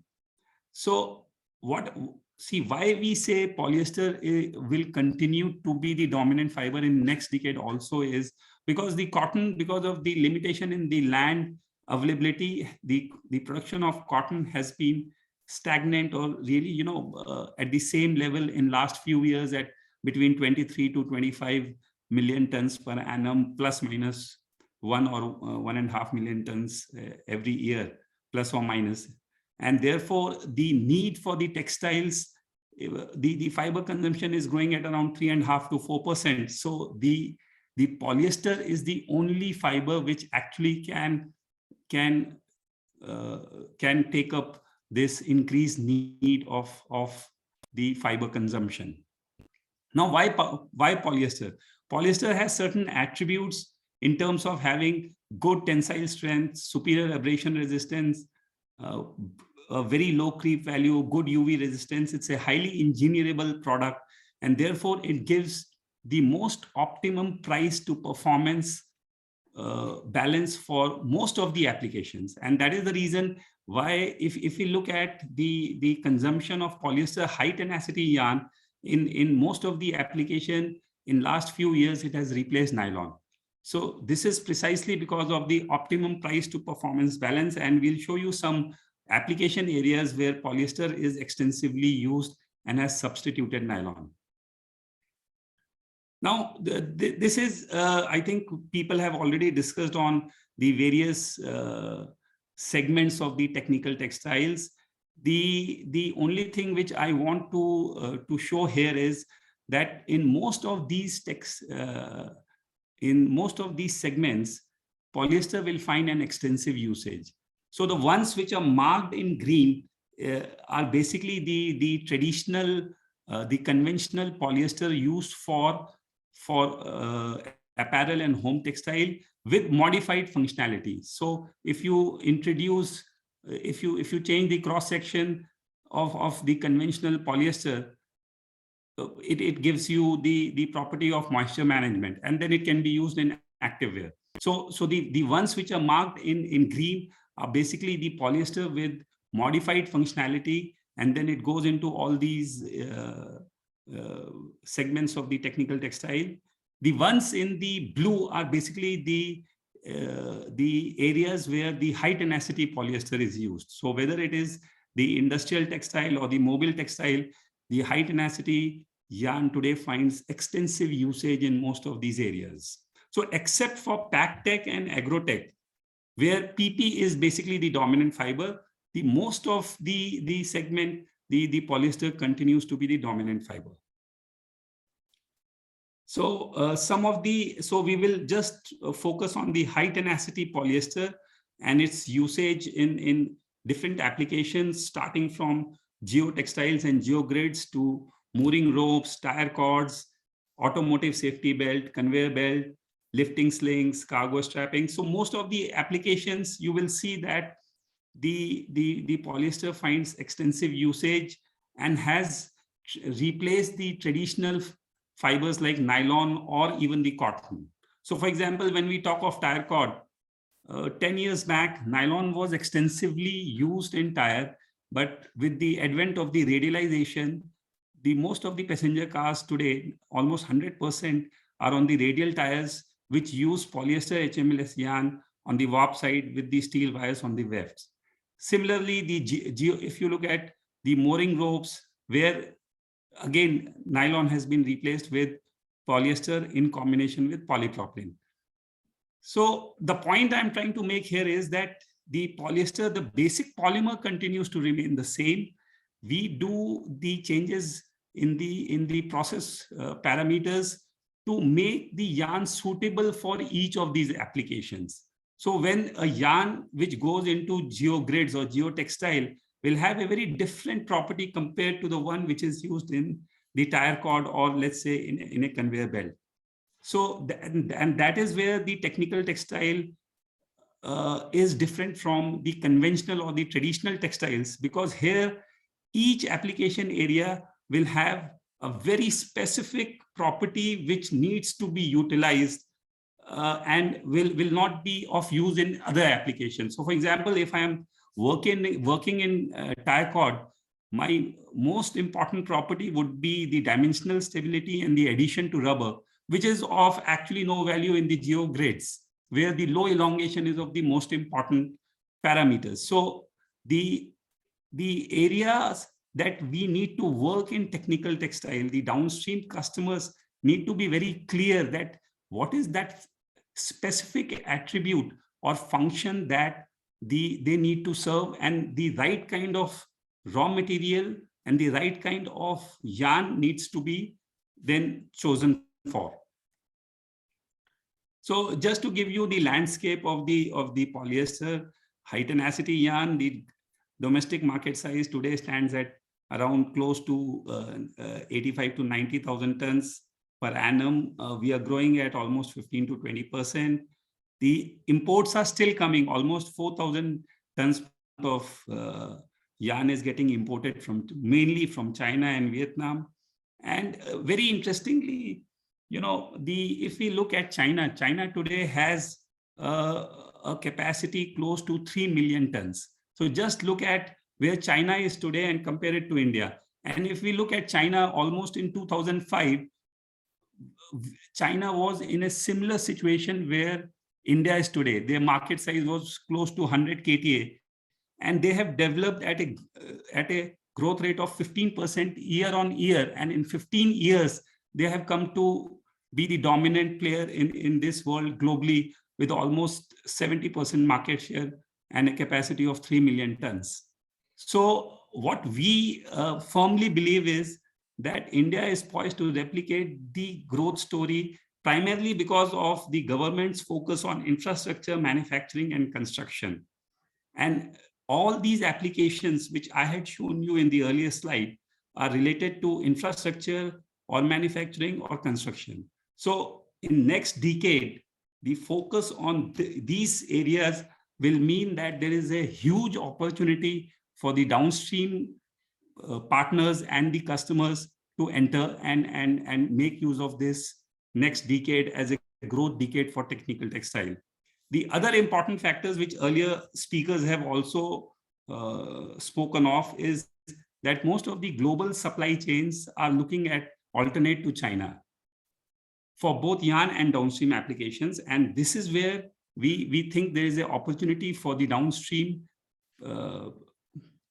customers and downstream partners to very seriously think of setting up and entering at the right time. Because next 10 to 15 years, there is going to be an exponential growth in high tenacity yarn. Now I will shift from high tenacity yarn to the conventional polyester, which we had earlier discussed of how we modify the functionality of the fiber, and then it actually is used in any of the technical textile area. For example, if we talk of a product like Cooltex, wherein we modify the cross section of the yarn, which actually helps in efficient removal of the moisture. So we get a moisture management product which can be actively, which finds extensive usage in sports and activewear. Similarly, the fire safe or the fire retardant. Dr. Srivastava, it's a request. You can be concise there. We have run out of the time. Yeah, sure. So what this is basically the last slide. I'm just trying to say that the raw material here is available for most of the applications in the downstream area. It is for the user to select the area where they want to participate in the value chain. And I'll just go to the next slide and conclude. The important point here is that the focus in technical textile has to be on creating end-to-end solution rather than product manufacturing. And I was very, very impressed with the presentation of the Shingora textile, where actually the focus is on delivering a technical solution to a problem rather than on the product manufacturing. And this is where the technical textiles will give you an edge. So for example, when you are talking of, another example could be a application area like geotextiles or the geogrades. The yarn is available, the manufacturing technology is available, you can easily make a product. But then if you don't have the right civil engineering solution to offer to your customer to stabilize let's say a very steep slope in Northeast or in Uttarakhand, then you're not going to be very successful, because product manufacturing takes a back seat in technical textile. It's basically on the solution that you're going to provide will be a key differentiating factor between the technical textile and the traditional textile. So with these words, I would like to conclude my presentation. Thank you. It was great. So any questions, please?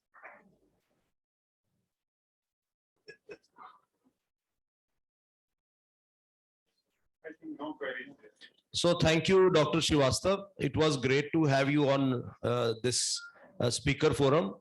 But we would like to continue the discussions with you because a lot of our people would like to use your special yarns in polyester.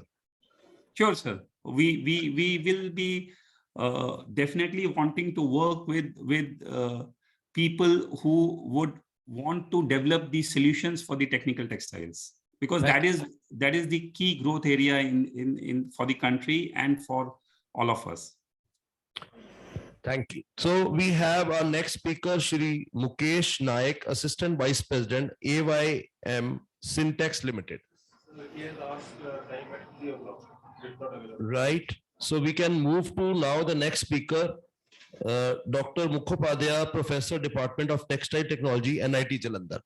My sincere request again, be very specific, be very short to the problem and the solution. No details are required. Okay, thank you. Okay, good afternoon.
Go to the full screen mode.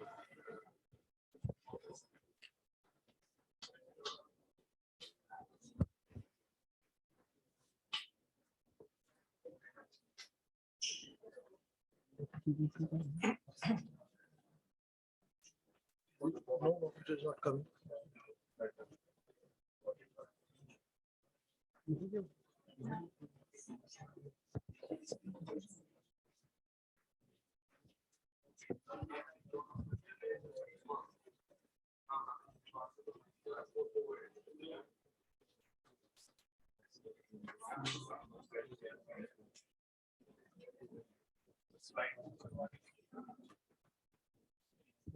But full screen mode.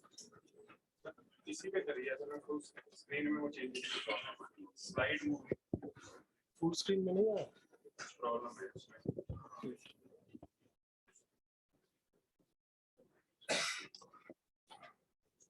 Is it okay?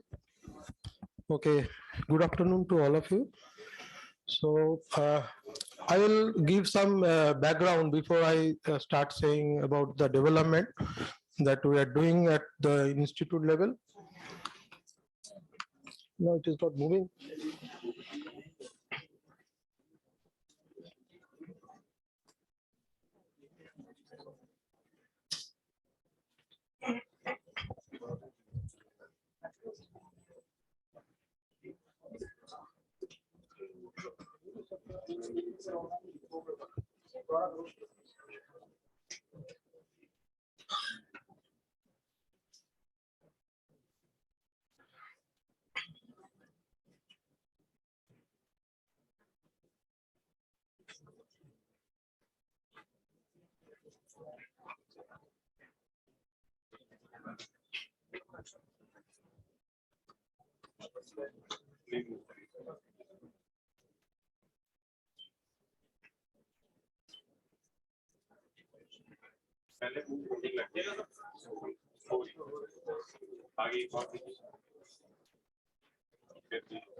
Is it okay now?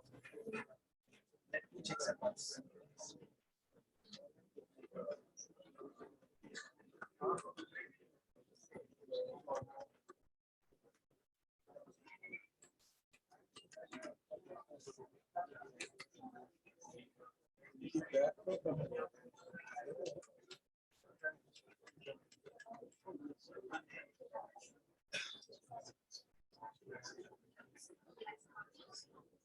Yeah, Professor Mukhopadhyay. Yeah, please start. And I would request you to please focus on the main points and the The main background I'll cover, within short time. Yeah, 5 to 7 minutes. Please. Okay, okay, fine. Okay, so thank you very much to give me the opportunity to share my thoughts in this forum. Now, some background like to give. These all knows about the technical textiles, but here it is basically coming to an interdisciplinary and convergence of different disciplines. It is not basically only the traditional textiles thought process. So we'll have to go for a different approach whenever going for multidisciplinary, then interdisciplinary and convergence. And whenever we talk about any product, technical textile product, so we'll have to see starting from very basic science to the ultimate, the markets. So it could be very complex, or it could be very simple also. If you see the wiping cloth, a simple wiping cloth also could be a technical textile product. So it could be a simple one, or it could be complex.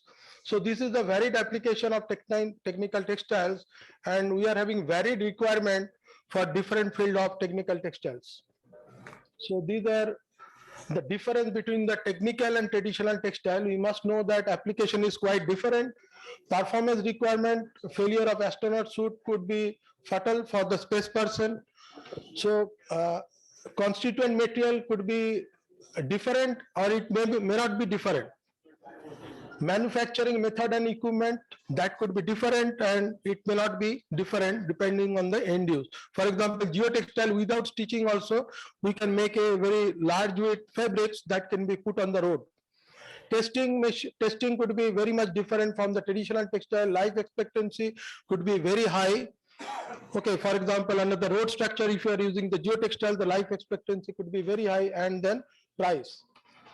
Now, why use technical textiles? Now, material can offer several advantages simultaneously in the same product that no other product can provide. That is one of the major benefit of technical textile. That is why it is going for the ligament replacement also, because it could be porous but strong, it could be flexible, elongation and recovery, and 3D and 2D structure is possible.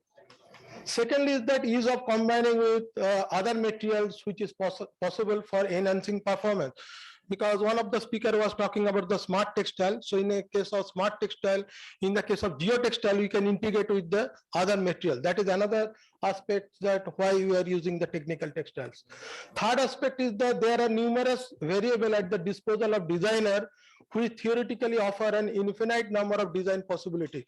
So you can have the fiber which may be of low melting point. You can have fiber, ceramic fiber, which can have 1000 degrees centigrade melting point. So we can have very low melting point to very high melting point. We can have a fabric which is easy to tear. For example, for embroidery backing, if you are using nonwoven, that will be easy to tear. And some of the fabric are difficult to tear.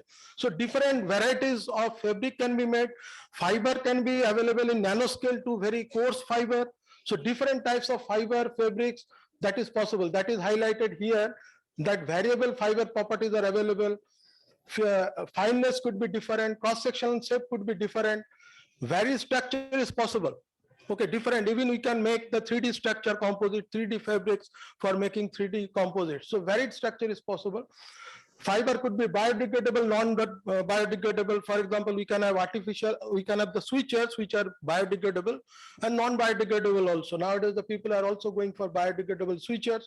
We can also use the geotextile for erosion control. So here it is the coir or jute we can use, which is biodegradable in nature. Now, the fiber can have the strength which may be more than 100 times than that of structural steel. Okay, so that we can have great advantage because fiber at the point of time, it is very flexible.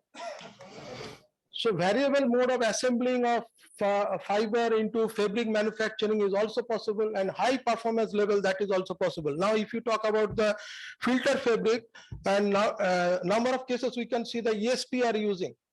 Electrostatic precipitator. Even in Bhatinda, you can see a lot of dust is there in the air. Although we can attain 98% efficiency, but with textile media, we can attain 99.9% efficiency. You may think of only 1.9% difference, but 1.9% difference can give lot of difference in emission level.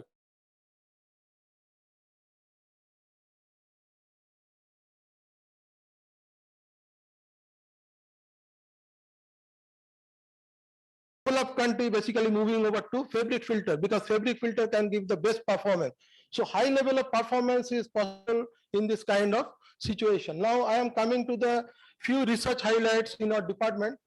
So we have made the breathable fabric, breathable mask that is also being marketed by Amazon, Flipkart, and also it has been marketed to US also.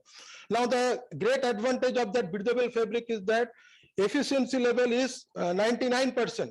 So although in 95 we talk about the WHO recommendation is N95, efficiency 95%, we have achieved 99% efficiency, but the pressure difference is half of the existing mask which is available because most of the researchers work on the efficiency level, but very less focus has been given on the breathability because breathability is one of the major factors because most of the cases we take the carbon dioxide again and again, and that also have immense health impact.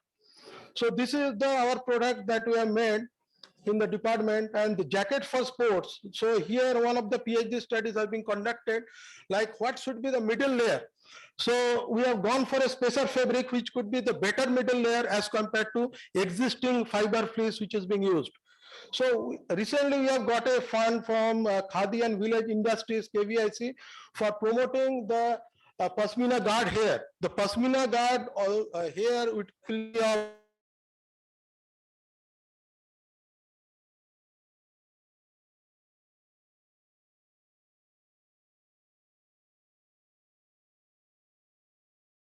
difficult to convert, but we are using the low melting point, low melting fibers to convert it, and finally we are also trying to use it under the jacket. So we are expecting better results out of it. So that is under research, and automotive filtration also we did some research on activated carbon. What portion of activated carbon will be better? Mostly if you see our car engine, automotive, the cabin filter is made out of purely fabric filter. There is no gaseous absorption layer, it's not there. Although the cost of the fabric will be only 20 rupees, whereas the cost of the plastic frame is 200 rupees. So human cost is more, in fact, which is replaced after a 6-month time. Okay, whenever going for car servicing, that is being replaced. So one can always think of the development of the fabric, right kind of fabric, which can also absorb variety types of gases and that and more efficient filtration. So these are the activated carbon, and these are the research that we have been conducted in the department. Okay, and sorry. Okay, so next is the we have also developed that patient shifting device. I don't know whether this this will can be done. This video, because this video will show that how the patient can be shifted from one place to another place, because shifting can lead to a great trauma for the patient. So we have developed a fabric, and the rod can be inserted at the both sides, and it will be easy to shift the patient from one place to another place. आप सब छोड़ दो इसको sliding कर लेते हैं sliding कर सकते हैं वो तो स्लाइडिंग दो बंदे आराम से कर सकते हैं Okay, and this technology is also being patented.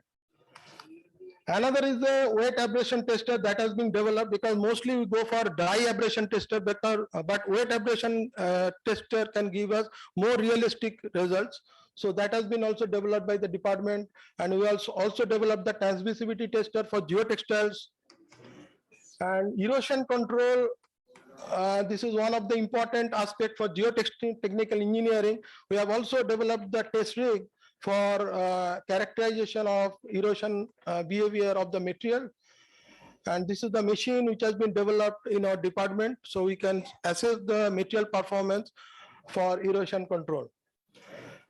And also one of the development was the media development. We are constantly engaged with the different industries for different sort of media development. I am personally engaged with 3 big industries for the media development. Now here, the test rig development also the part of the research, and we have developed 2 test rigs which can give us proper assessment of the media performance in realistic situation. So these 2 technologies are also being patented. And then another area is the impact loading situation that has been encountered in a number of cases, and department also developed the test rig or test system which can basically give us the performance of the material in realistic situation. Suppose if we talk about the parachute fabric, each parachute wind tunnel testing might cost 2.5 lakhs and more. But here in a small strip, by means of scale down approach, we can assess the performance of the parachute in real situation. So that is the great advantage we are going, because actually if you go to the material combination, okay, so 436 could be the different type of specimen has to be tested for developing the right kind of parachute. So 436 into multiplied by 2.5, so that will be the cost of wind tunnel testing. So that will be huge. That is not practically possible. Now, in our case, by testing a small piece of fabric, we can assess the performance of the parachute in realistic situation. So this is the machine that we have developed. This is the picture of the machine. And also we have gone for a number of technology transfer with the industries as well. In the meantime, started from 2014 and onward. And this is some of the work that I have highlighted, but okay, this is not limited. So if there are questions, please. Questions? Yeah.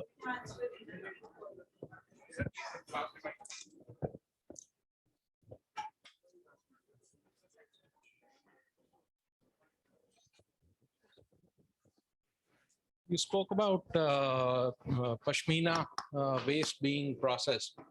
So we have a woolen spinning facility, and we are willing to partner with you in helping you develop something over there. See, so it is encouraging, but the point here is that that is already under process, and the Supreme Non-Woven Fabrics, you might have heard of Supreme India Limited. Okay. He is basically industrial partner for this project.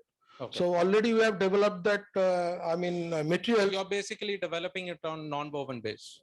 Non-woven, anything is possible. That is one part of our research study, that we have developed that fabrics.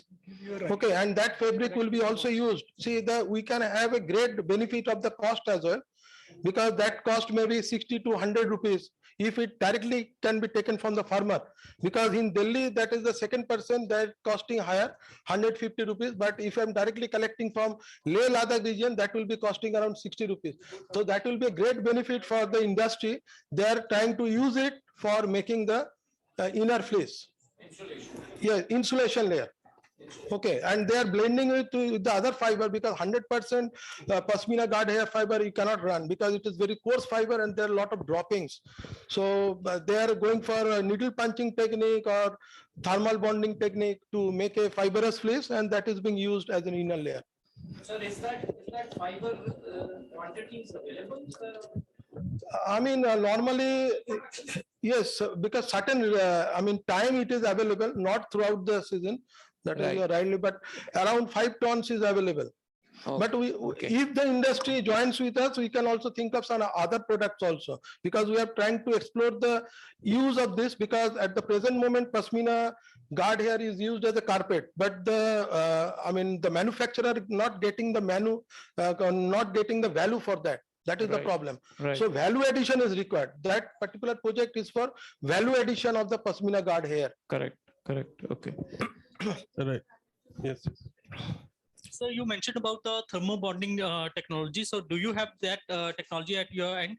No, we don't have, but that technology is available nowadays at many places, number of places in Ludhiana, in Panipat, because thermal bonding means thermal welding is made. You can use that polyester fiber and low melting polyester fiber also maybe 20%, and then we can go for that batting, fibers batting. So you can have enough bulk to the fabric. Mostly the thermal insulation you are getting not for the fiber properties, but because of the air it traps inside. Okay, but the challenges is there. Challenges is there like for military personnel, it should not have very large bulk, because normally if you go on increasing that thickness, obviously you can get the protection, but you will not get that. Material will become bulky, heavier. That's become a challenging task. Sir, are you doing anything on specifically on this insulation, which can be, as you said, you need to make it less bulky, because wherever Yes. you want to use insulation, even for personal protection, you need to have it as less bulky as possible for ease of movement.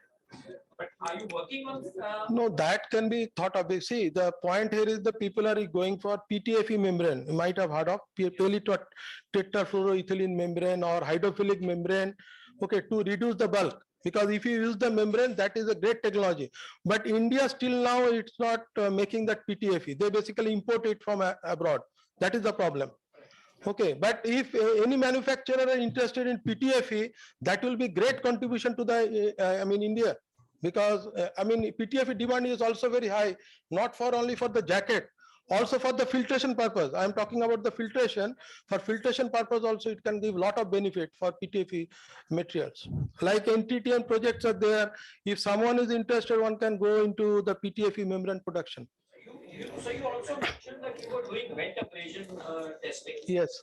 Are you doing dry abrasion testing also? No, dry abrasion is already available. Dry abrasion is available in our lab. But the point is that here is that wet abrasion tester not available.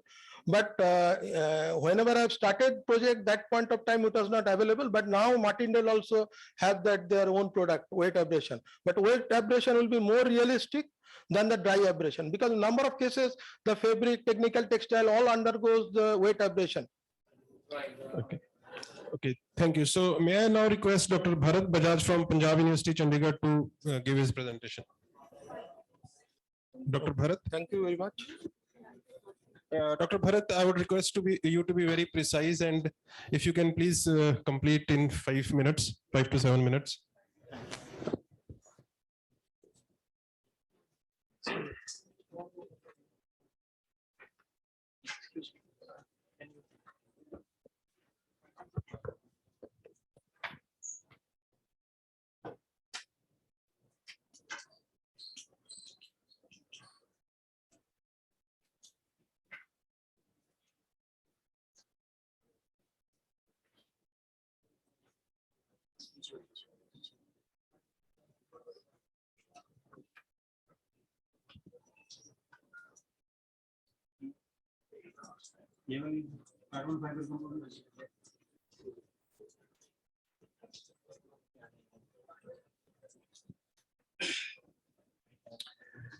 Good afternoon, everyone.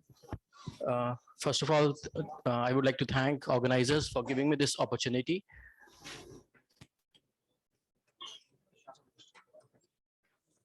To speak about potential of carbon nanofiber composites in technical textiles. As you are all aware that nanotechnology is a science of making small, and it possesses enormous applications.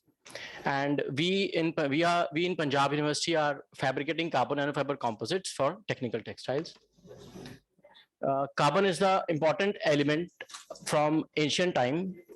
Carbon element is very reactive and found in both combined and free states. The most important property of carbon is that it can form bonds with itself and chain of carbon atoms. So carbon fibers advantages over other carbon nanomaterials that they are continuous in size and they possess high surface to volume ratio, which make them unique component.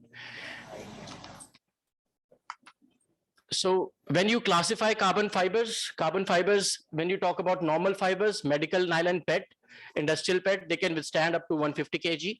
And when you talk about super fibers, they can withstand up to 700 kgs. In PU, we are working on future fibers, which is short carbon nanofiber, which can act as a composite material, not as whole. So with we hope they are conductive, more conductive, they are thermally better, and the most important part is they are sustainable. So we are working on sustainable fibers, which can be biocompatible and can be reused and recycled.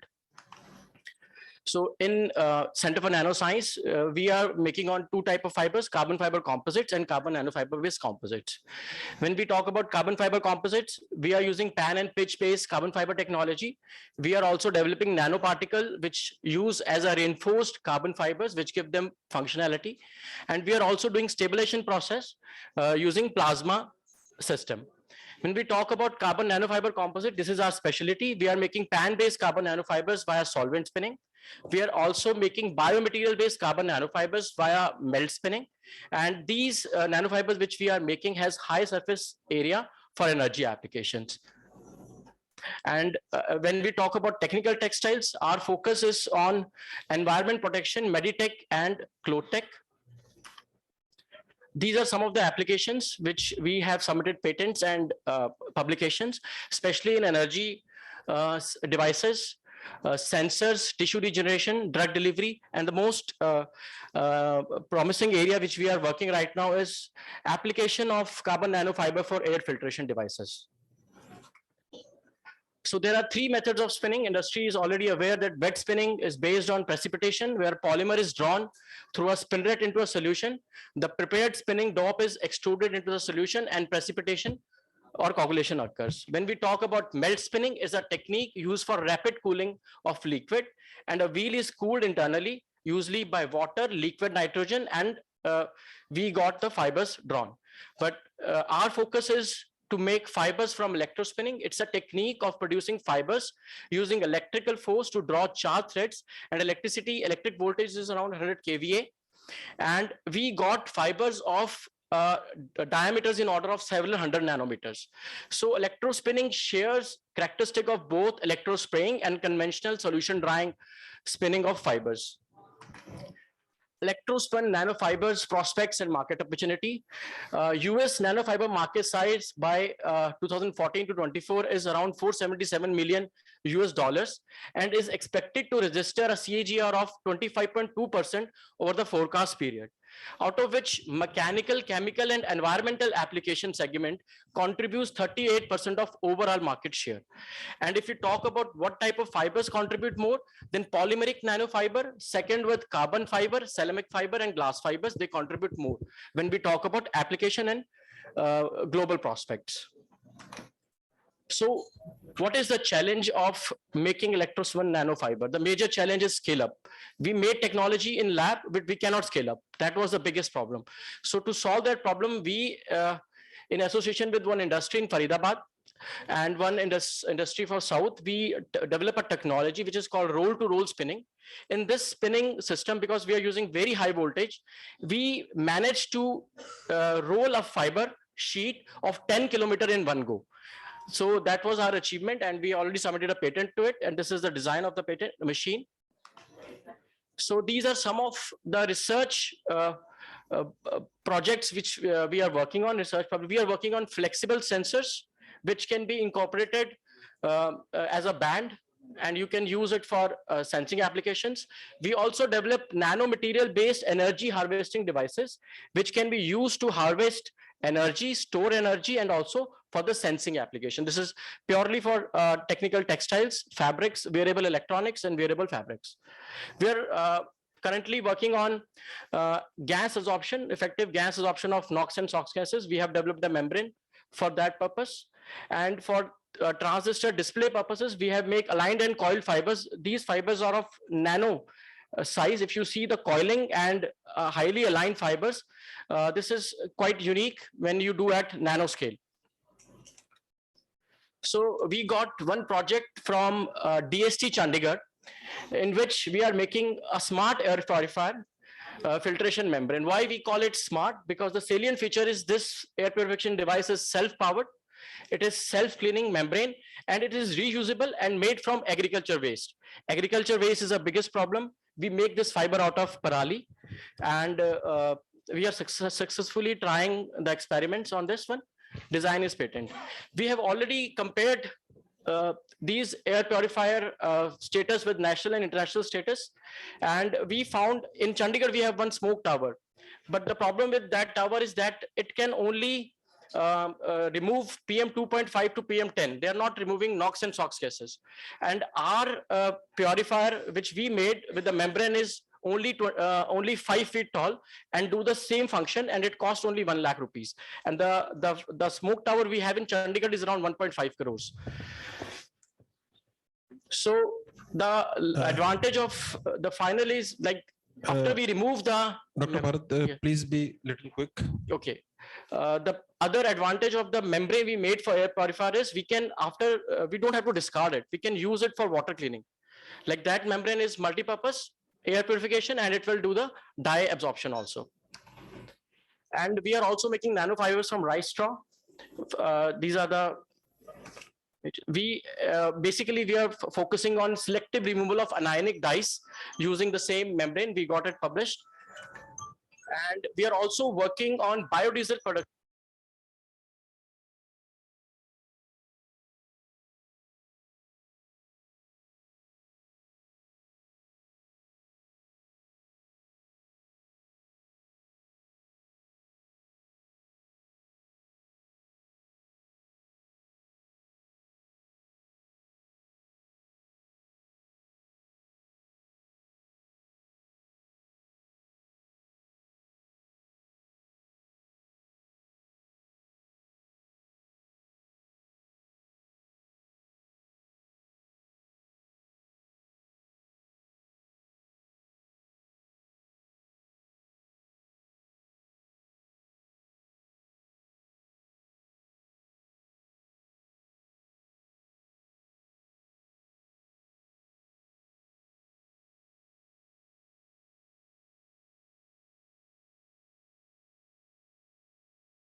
Thank you.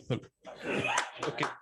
So now we are towards our final session, and this is a very structured session now. Now in this session, industry is requested to share exact issue, matter, concern, problem, pain point on which they want innovation to be done by the academia.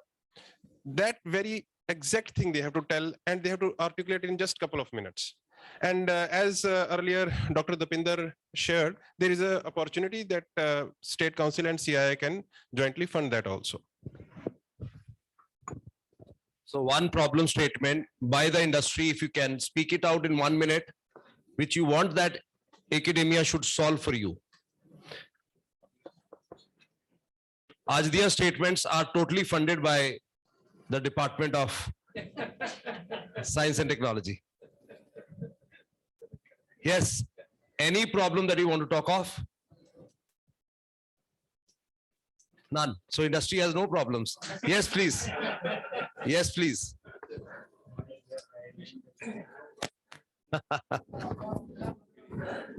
This is a general problem, not really anything related to technical textiles.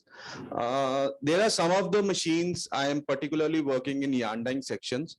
So machines are, you can say, some conventional or 10 to 15 years old. What are the solutions that we can use those machines in low MLRs so that the load on ETP is less? Is there anything we can do in the processes, or we can come below 1:5 ratio?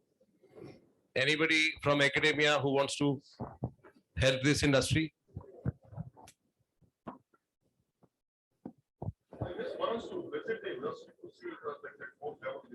So, Dr. Gauri, what you do is note down the problem statement, then we can approach the academia after some time. Yes, one more. Yes, Dr. Rajiv. I'm looking to convert high textile fiber into powder. Sir. Oh. Sir. Yes, a very High interesting. tensile fiber into powder form. So if I can provide you the complete chain of what is the material and what is the end product and all that is required from it, but I need somebody to develop a system to do it. It does not exist in India, and where it does exist, they are not willing to share. So any technique there you have in mind? No. So lyophilization, yes, Dr. Adhar, what are the possible methodologies? Yeah.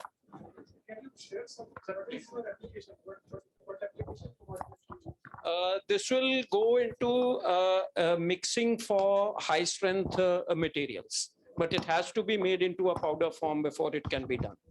And it has to be used in the textile, or you want to? No, it will not be used as textile. It will be used, you can say like a composite, maybe a composite, but it might go into rubber, it might go into different industries. What is the size of the particles which you want? Any specific? I can share all those technical details. That can be done. If you, what is the long, you can provide them in the form of long toes, can we provide those fibers, whatever. Yeah, then we can do it. There's no problem in that. Dr. Adhar That also can be wants to done. talk on this. Ek minute dena phone unko. Mike. You said it, you'll provide it. So the starting material in terms of chemistry and the specs, or the physical shape, right? And the end product, what you're looking at, if you have samples, absolutely, then that will also help a lot. Yeah, I would give you that, and I would give you all technical specs as well of both the end product and the starting product. So you want to size reduce it basically? Absolutely. And there are different sizes, but that can come later, that can come later. So this is exactly what we want. Now, Mr. Rajiv has a problem and there are two solution providers. So you can sit separately with them and Dr. Gauri would coordinate, right? Very good. We have at least the first team formed and this will be funded. Yes, next, please.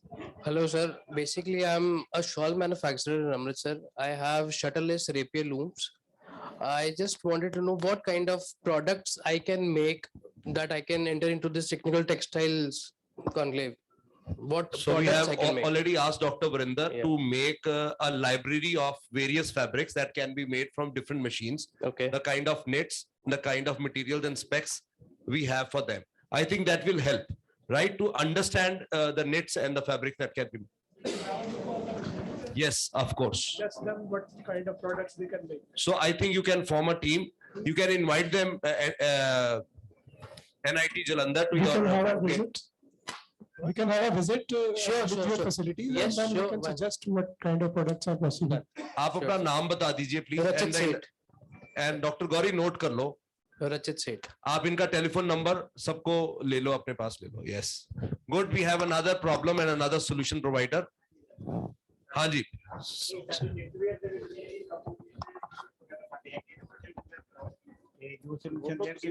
Come to them और funding भी करांगे. Very good. ਫਿਰ then you have a whole industry of Ludhiana who wants के ਤੁਸੀਂ visit ਕਰੋ ਉਹਨਾਂ ਦੀ, right?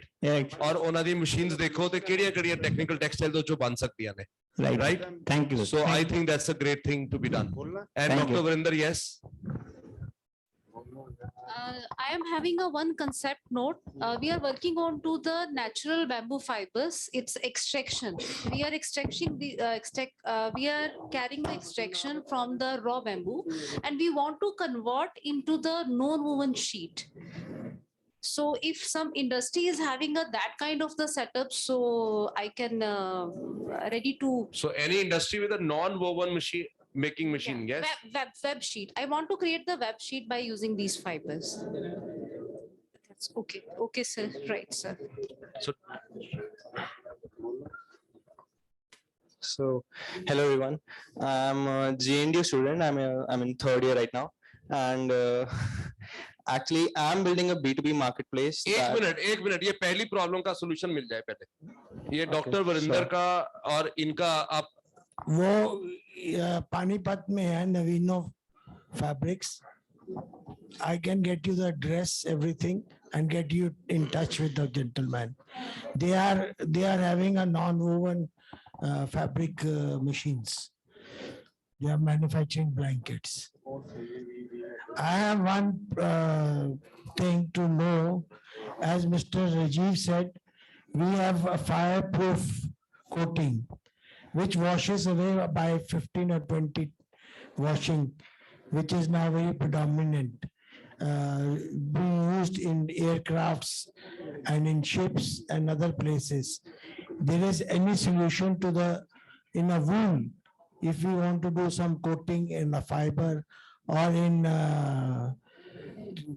what you call yarn, so that this is more lasted to 50 or 100 washes, which is about 10 to 15 washes for the fire retardancy, which is a very big market, and Amritsar can grow very largely on this, on the present machines.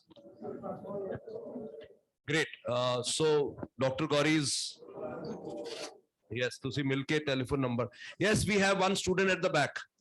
Okay, so thank you, sir. So as I was saying, that my name is Ashish Trika, and me and my team, we are building a B2B marketplace. It's an e-commerce platform, but for the B2B space. As we all know that many of the speakers today rightly said that we need technological advancement in automation in this sector. And we all know that manufacturing part has seen a lot of automation, but as we go ahead of that supply chain, we still need a lot more automation to be done. And so we are working in that area, and we think that we can provide a lot of digital bandwidth along the entire value chain. And so right now we are currently starting with the textile vertical, and we have learned a lot about technical textiles today. And I just want to know that through this audience, I just want to spread this message that if we can create some possible synergies and can work together to create this digital bandwidth along the entire value chain of the textile segment, it would be great in moving ahead. Can you send some small note to us so that we will advertise your name to the industry? Great. Right? I'll just along with your what you want to. I'll do that, sir. Great. Thank you. So Dr. Gauri is the person. Thank you so Yes, much, sir. please. Thank you so much. Hi, this is Sachin Khanna from Amritsar Swadeshi Woolen Mills. We are basically recycled wool fabric and yarn manufacturers.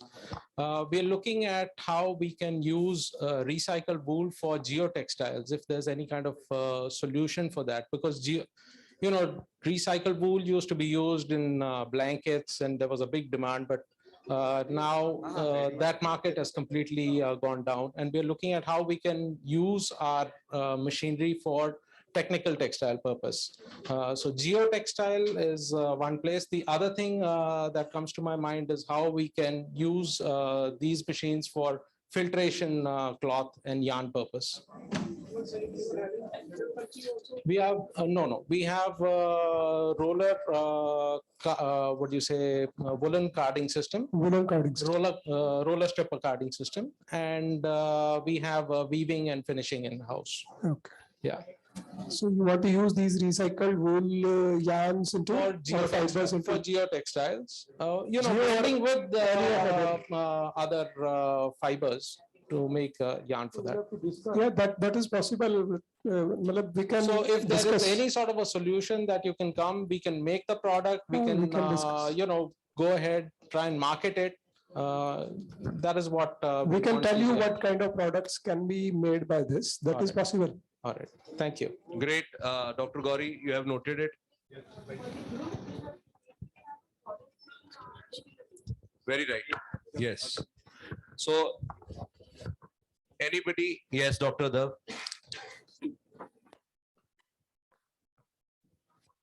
So I have a specific question and a broad comment. The question is, this is a requirement of the armed forces from the Eastern Command. Essentially, they are looking at a fabric that can shield electromagnetic radiation. So that involves weaving with metal threading. Right. So if there is capability maybe to make prototypes, we can immediately, through our Center of Excellence in Defense, which directly ties up with the armed forces, do some pilot studies at the frontline areas. So now, you know, other than the EMI shielding, we get requests in this area now that we are working very steadfastly with the Indian Army. And technical textiles, unlike other areas, requires a lot of support from manufacturers. So I didn't mention it earlier, but if we are able to use some of your capabilities and you have applications in mind, say, even if we don't reach out with problem statement, but you have certain ideas which can be used, we can quickly get them tested. So this is a unique mechanism. And we want to leverage the industry here for the defense manufacturing, MSMEs for defense manufacturing. Even the Army commander is very intent on that. So that's where we would like your support in this technical textile domain. So we've been buying this material, which is woven with the, metal yarn. It's a beautiful with a lot of application. I can provide you with the manufacturer's name if that helps you. Sir, actually for pilot test, they can do it in our Powerloom Service Center itself. We are having the Powerloom Service Center also in our Textile Commissioner office in same place. We are having the machines also. If they want to do on pilot basis, they can do it in our office itself. Very good. We are ready to do it. Very good. I think this is great. So, Dr. Gauri, note kar lo inka dono ka naam. Yes, we are going for now the next session, that is lunch. So, usse pehle koi last question? Hi, good afternoon. We import some yarns which are coated. So some filament yarns which are coated. We have tried to do them here, but unfortunately we've not got even coating or coating which works well. So it's something that we would like to explore if possible. If we can have some kind of coating solutions, we can work on that. Yeah. Goes into various applications, like land packing, oil and gas, valves, etc., seals. Yeah. Perfect, perfect.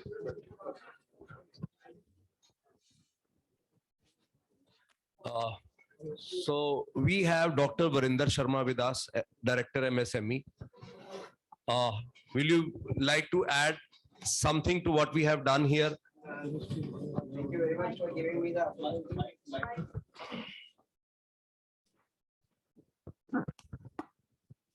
Thank you very much for giving me this opportunity. I was listening the deliberation, whatever was happening over here. So there were many issues related with the raw material, related with the machinery, related with the market.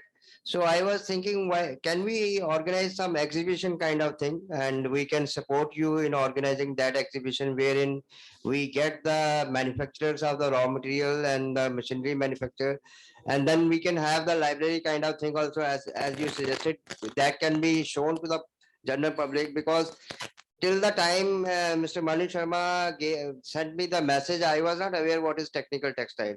So that's why I came to understand the thing, what is this technical textile. So probably like me, must be so many entrepreneurs who are not aware. So we can do such kind of event, and this will just push the things forward, and we can support it with the help of CII also. I think that was a great input. We would go come to you for this, and an exhibition where all machine manufacturers and the raw material suppliers can come, and we can hold it in Amritsar. That'll be really great with your help and support. So I think with these words, Also might have called in that meeting. If the center of excellence are there, we will call them also in there. very good. So that will, We will arrange 2 ministries. yes, I think that collaboration will help. So successfully we have demystified technical textiles today. So I think thanks to the active involvement of everybody here, and a great round of applause for everyone, I think, and Dr. Bakshi also. So thank you, everybody. This session continues in the coming months and in coming years.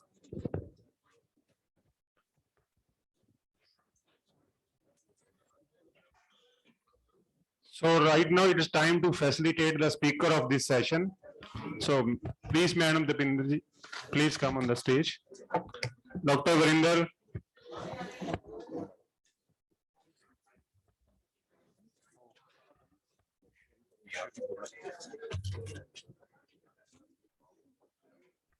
Mr. Rajesh Ajda ji, please.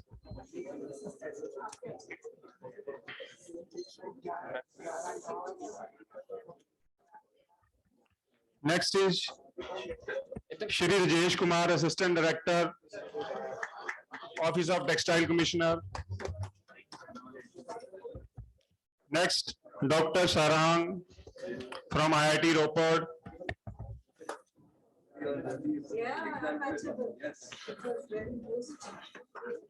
Mr. Amit Jain, CEO Shingora Textiles.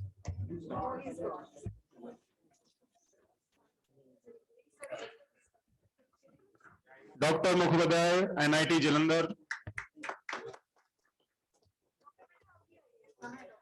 हाँ जी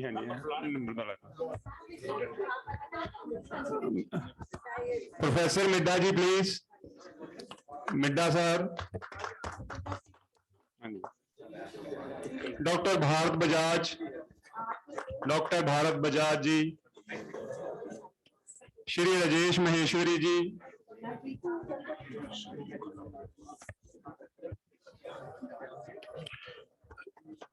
Mr. Sanjeev Khanna ji, Mr. Sanjeev Khanna ji,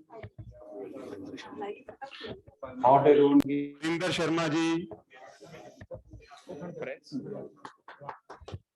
Vrinder Sharma ji, Sanjeev Khanna ji, TMA Association President Deepak Khanna ji, TMA President Sahab, please.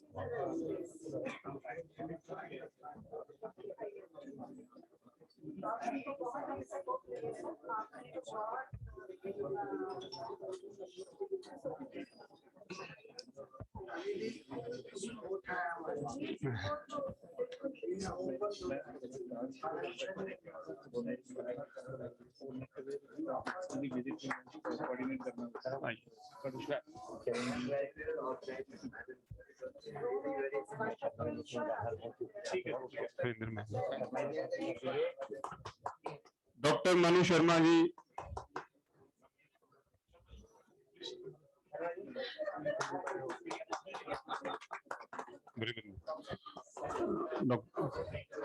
Mr. Goyal ji, Mr. Anuj Goyal, Mr. Anuj Goyal, Mr. Manpreet ji, Mr. Deepak Kapoor ji, Dr. Tiwari ji.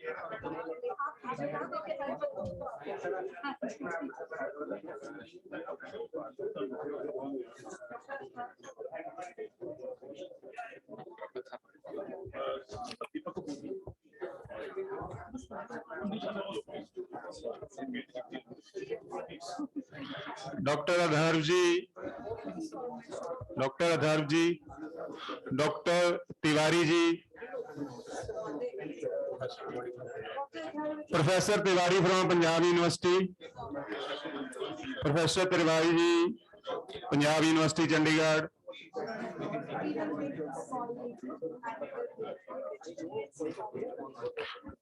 Dr. Varinder Gunanak Dev University, one of the main organizer in this event.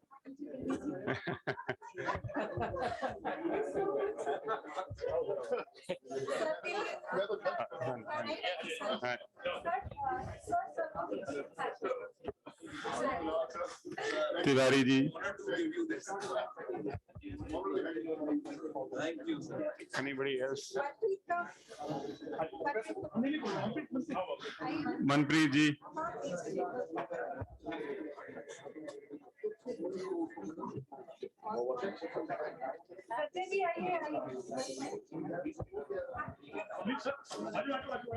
Mr. Sanjay.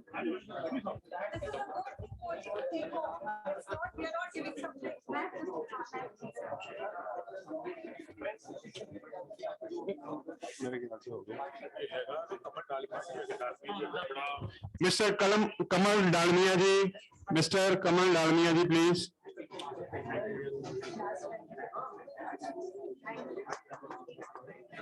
Mr. Kamal Dalmia ji, please.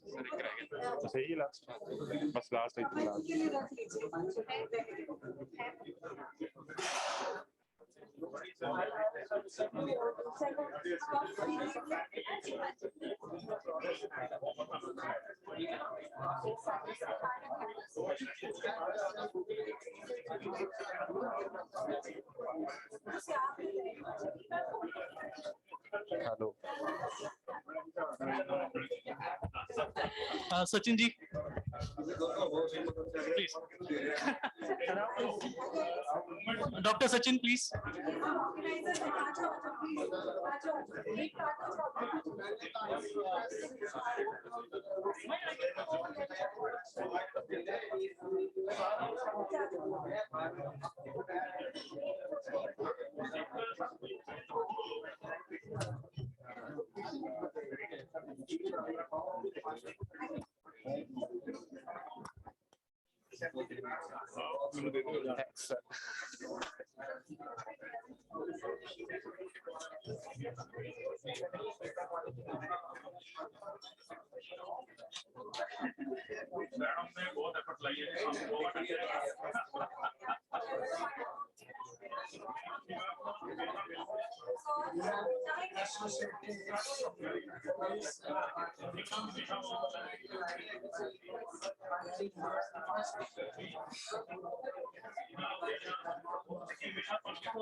Wherever you are.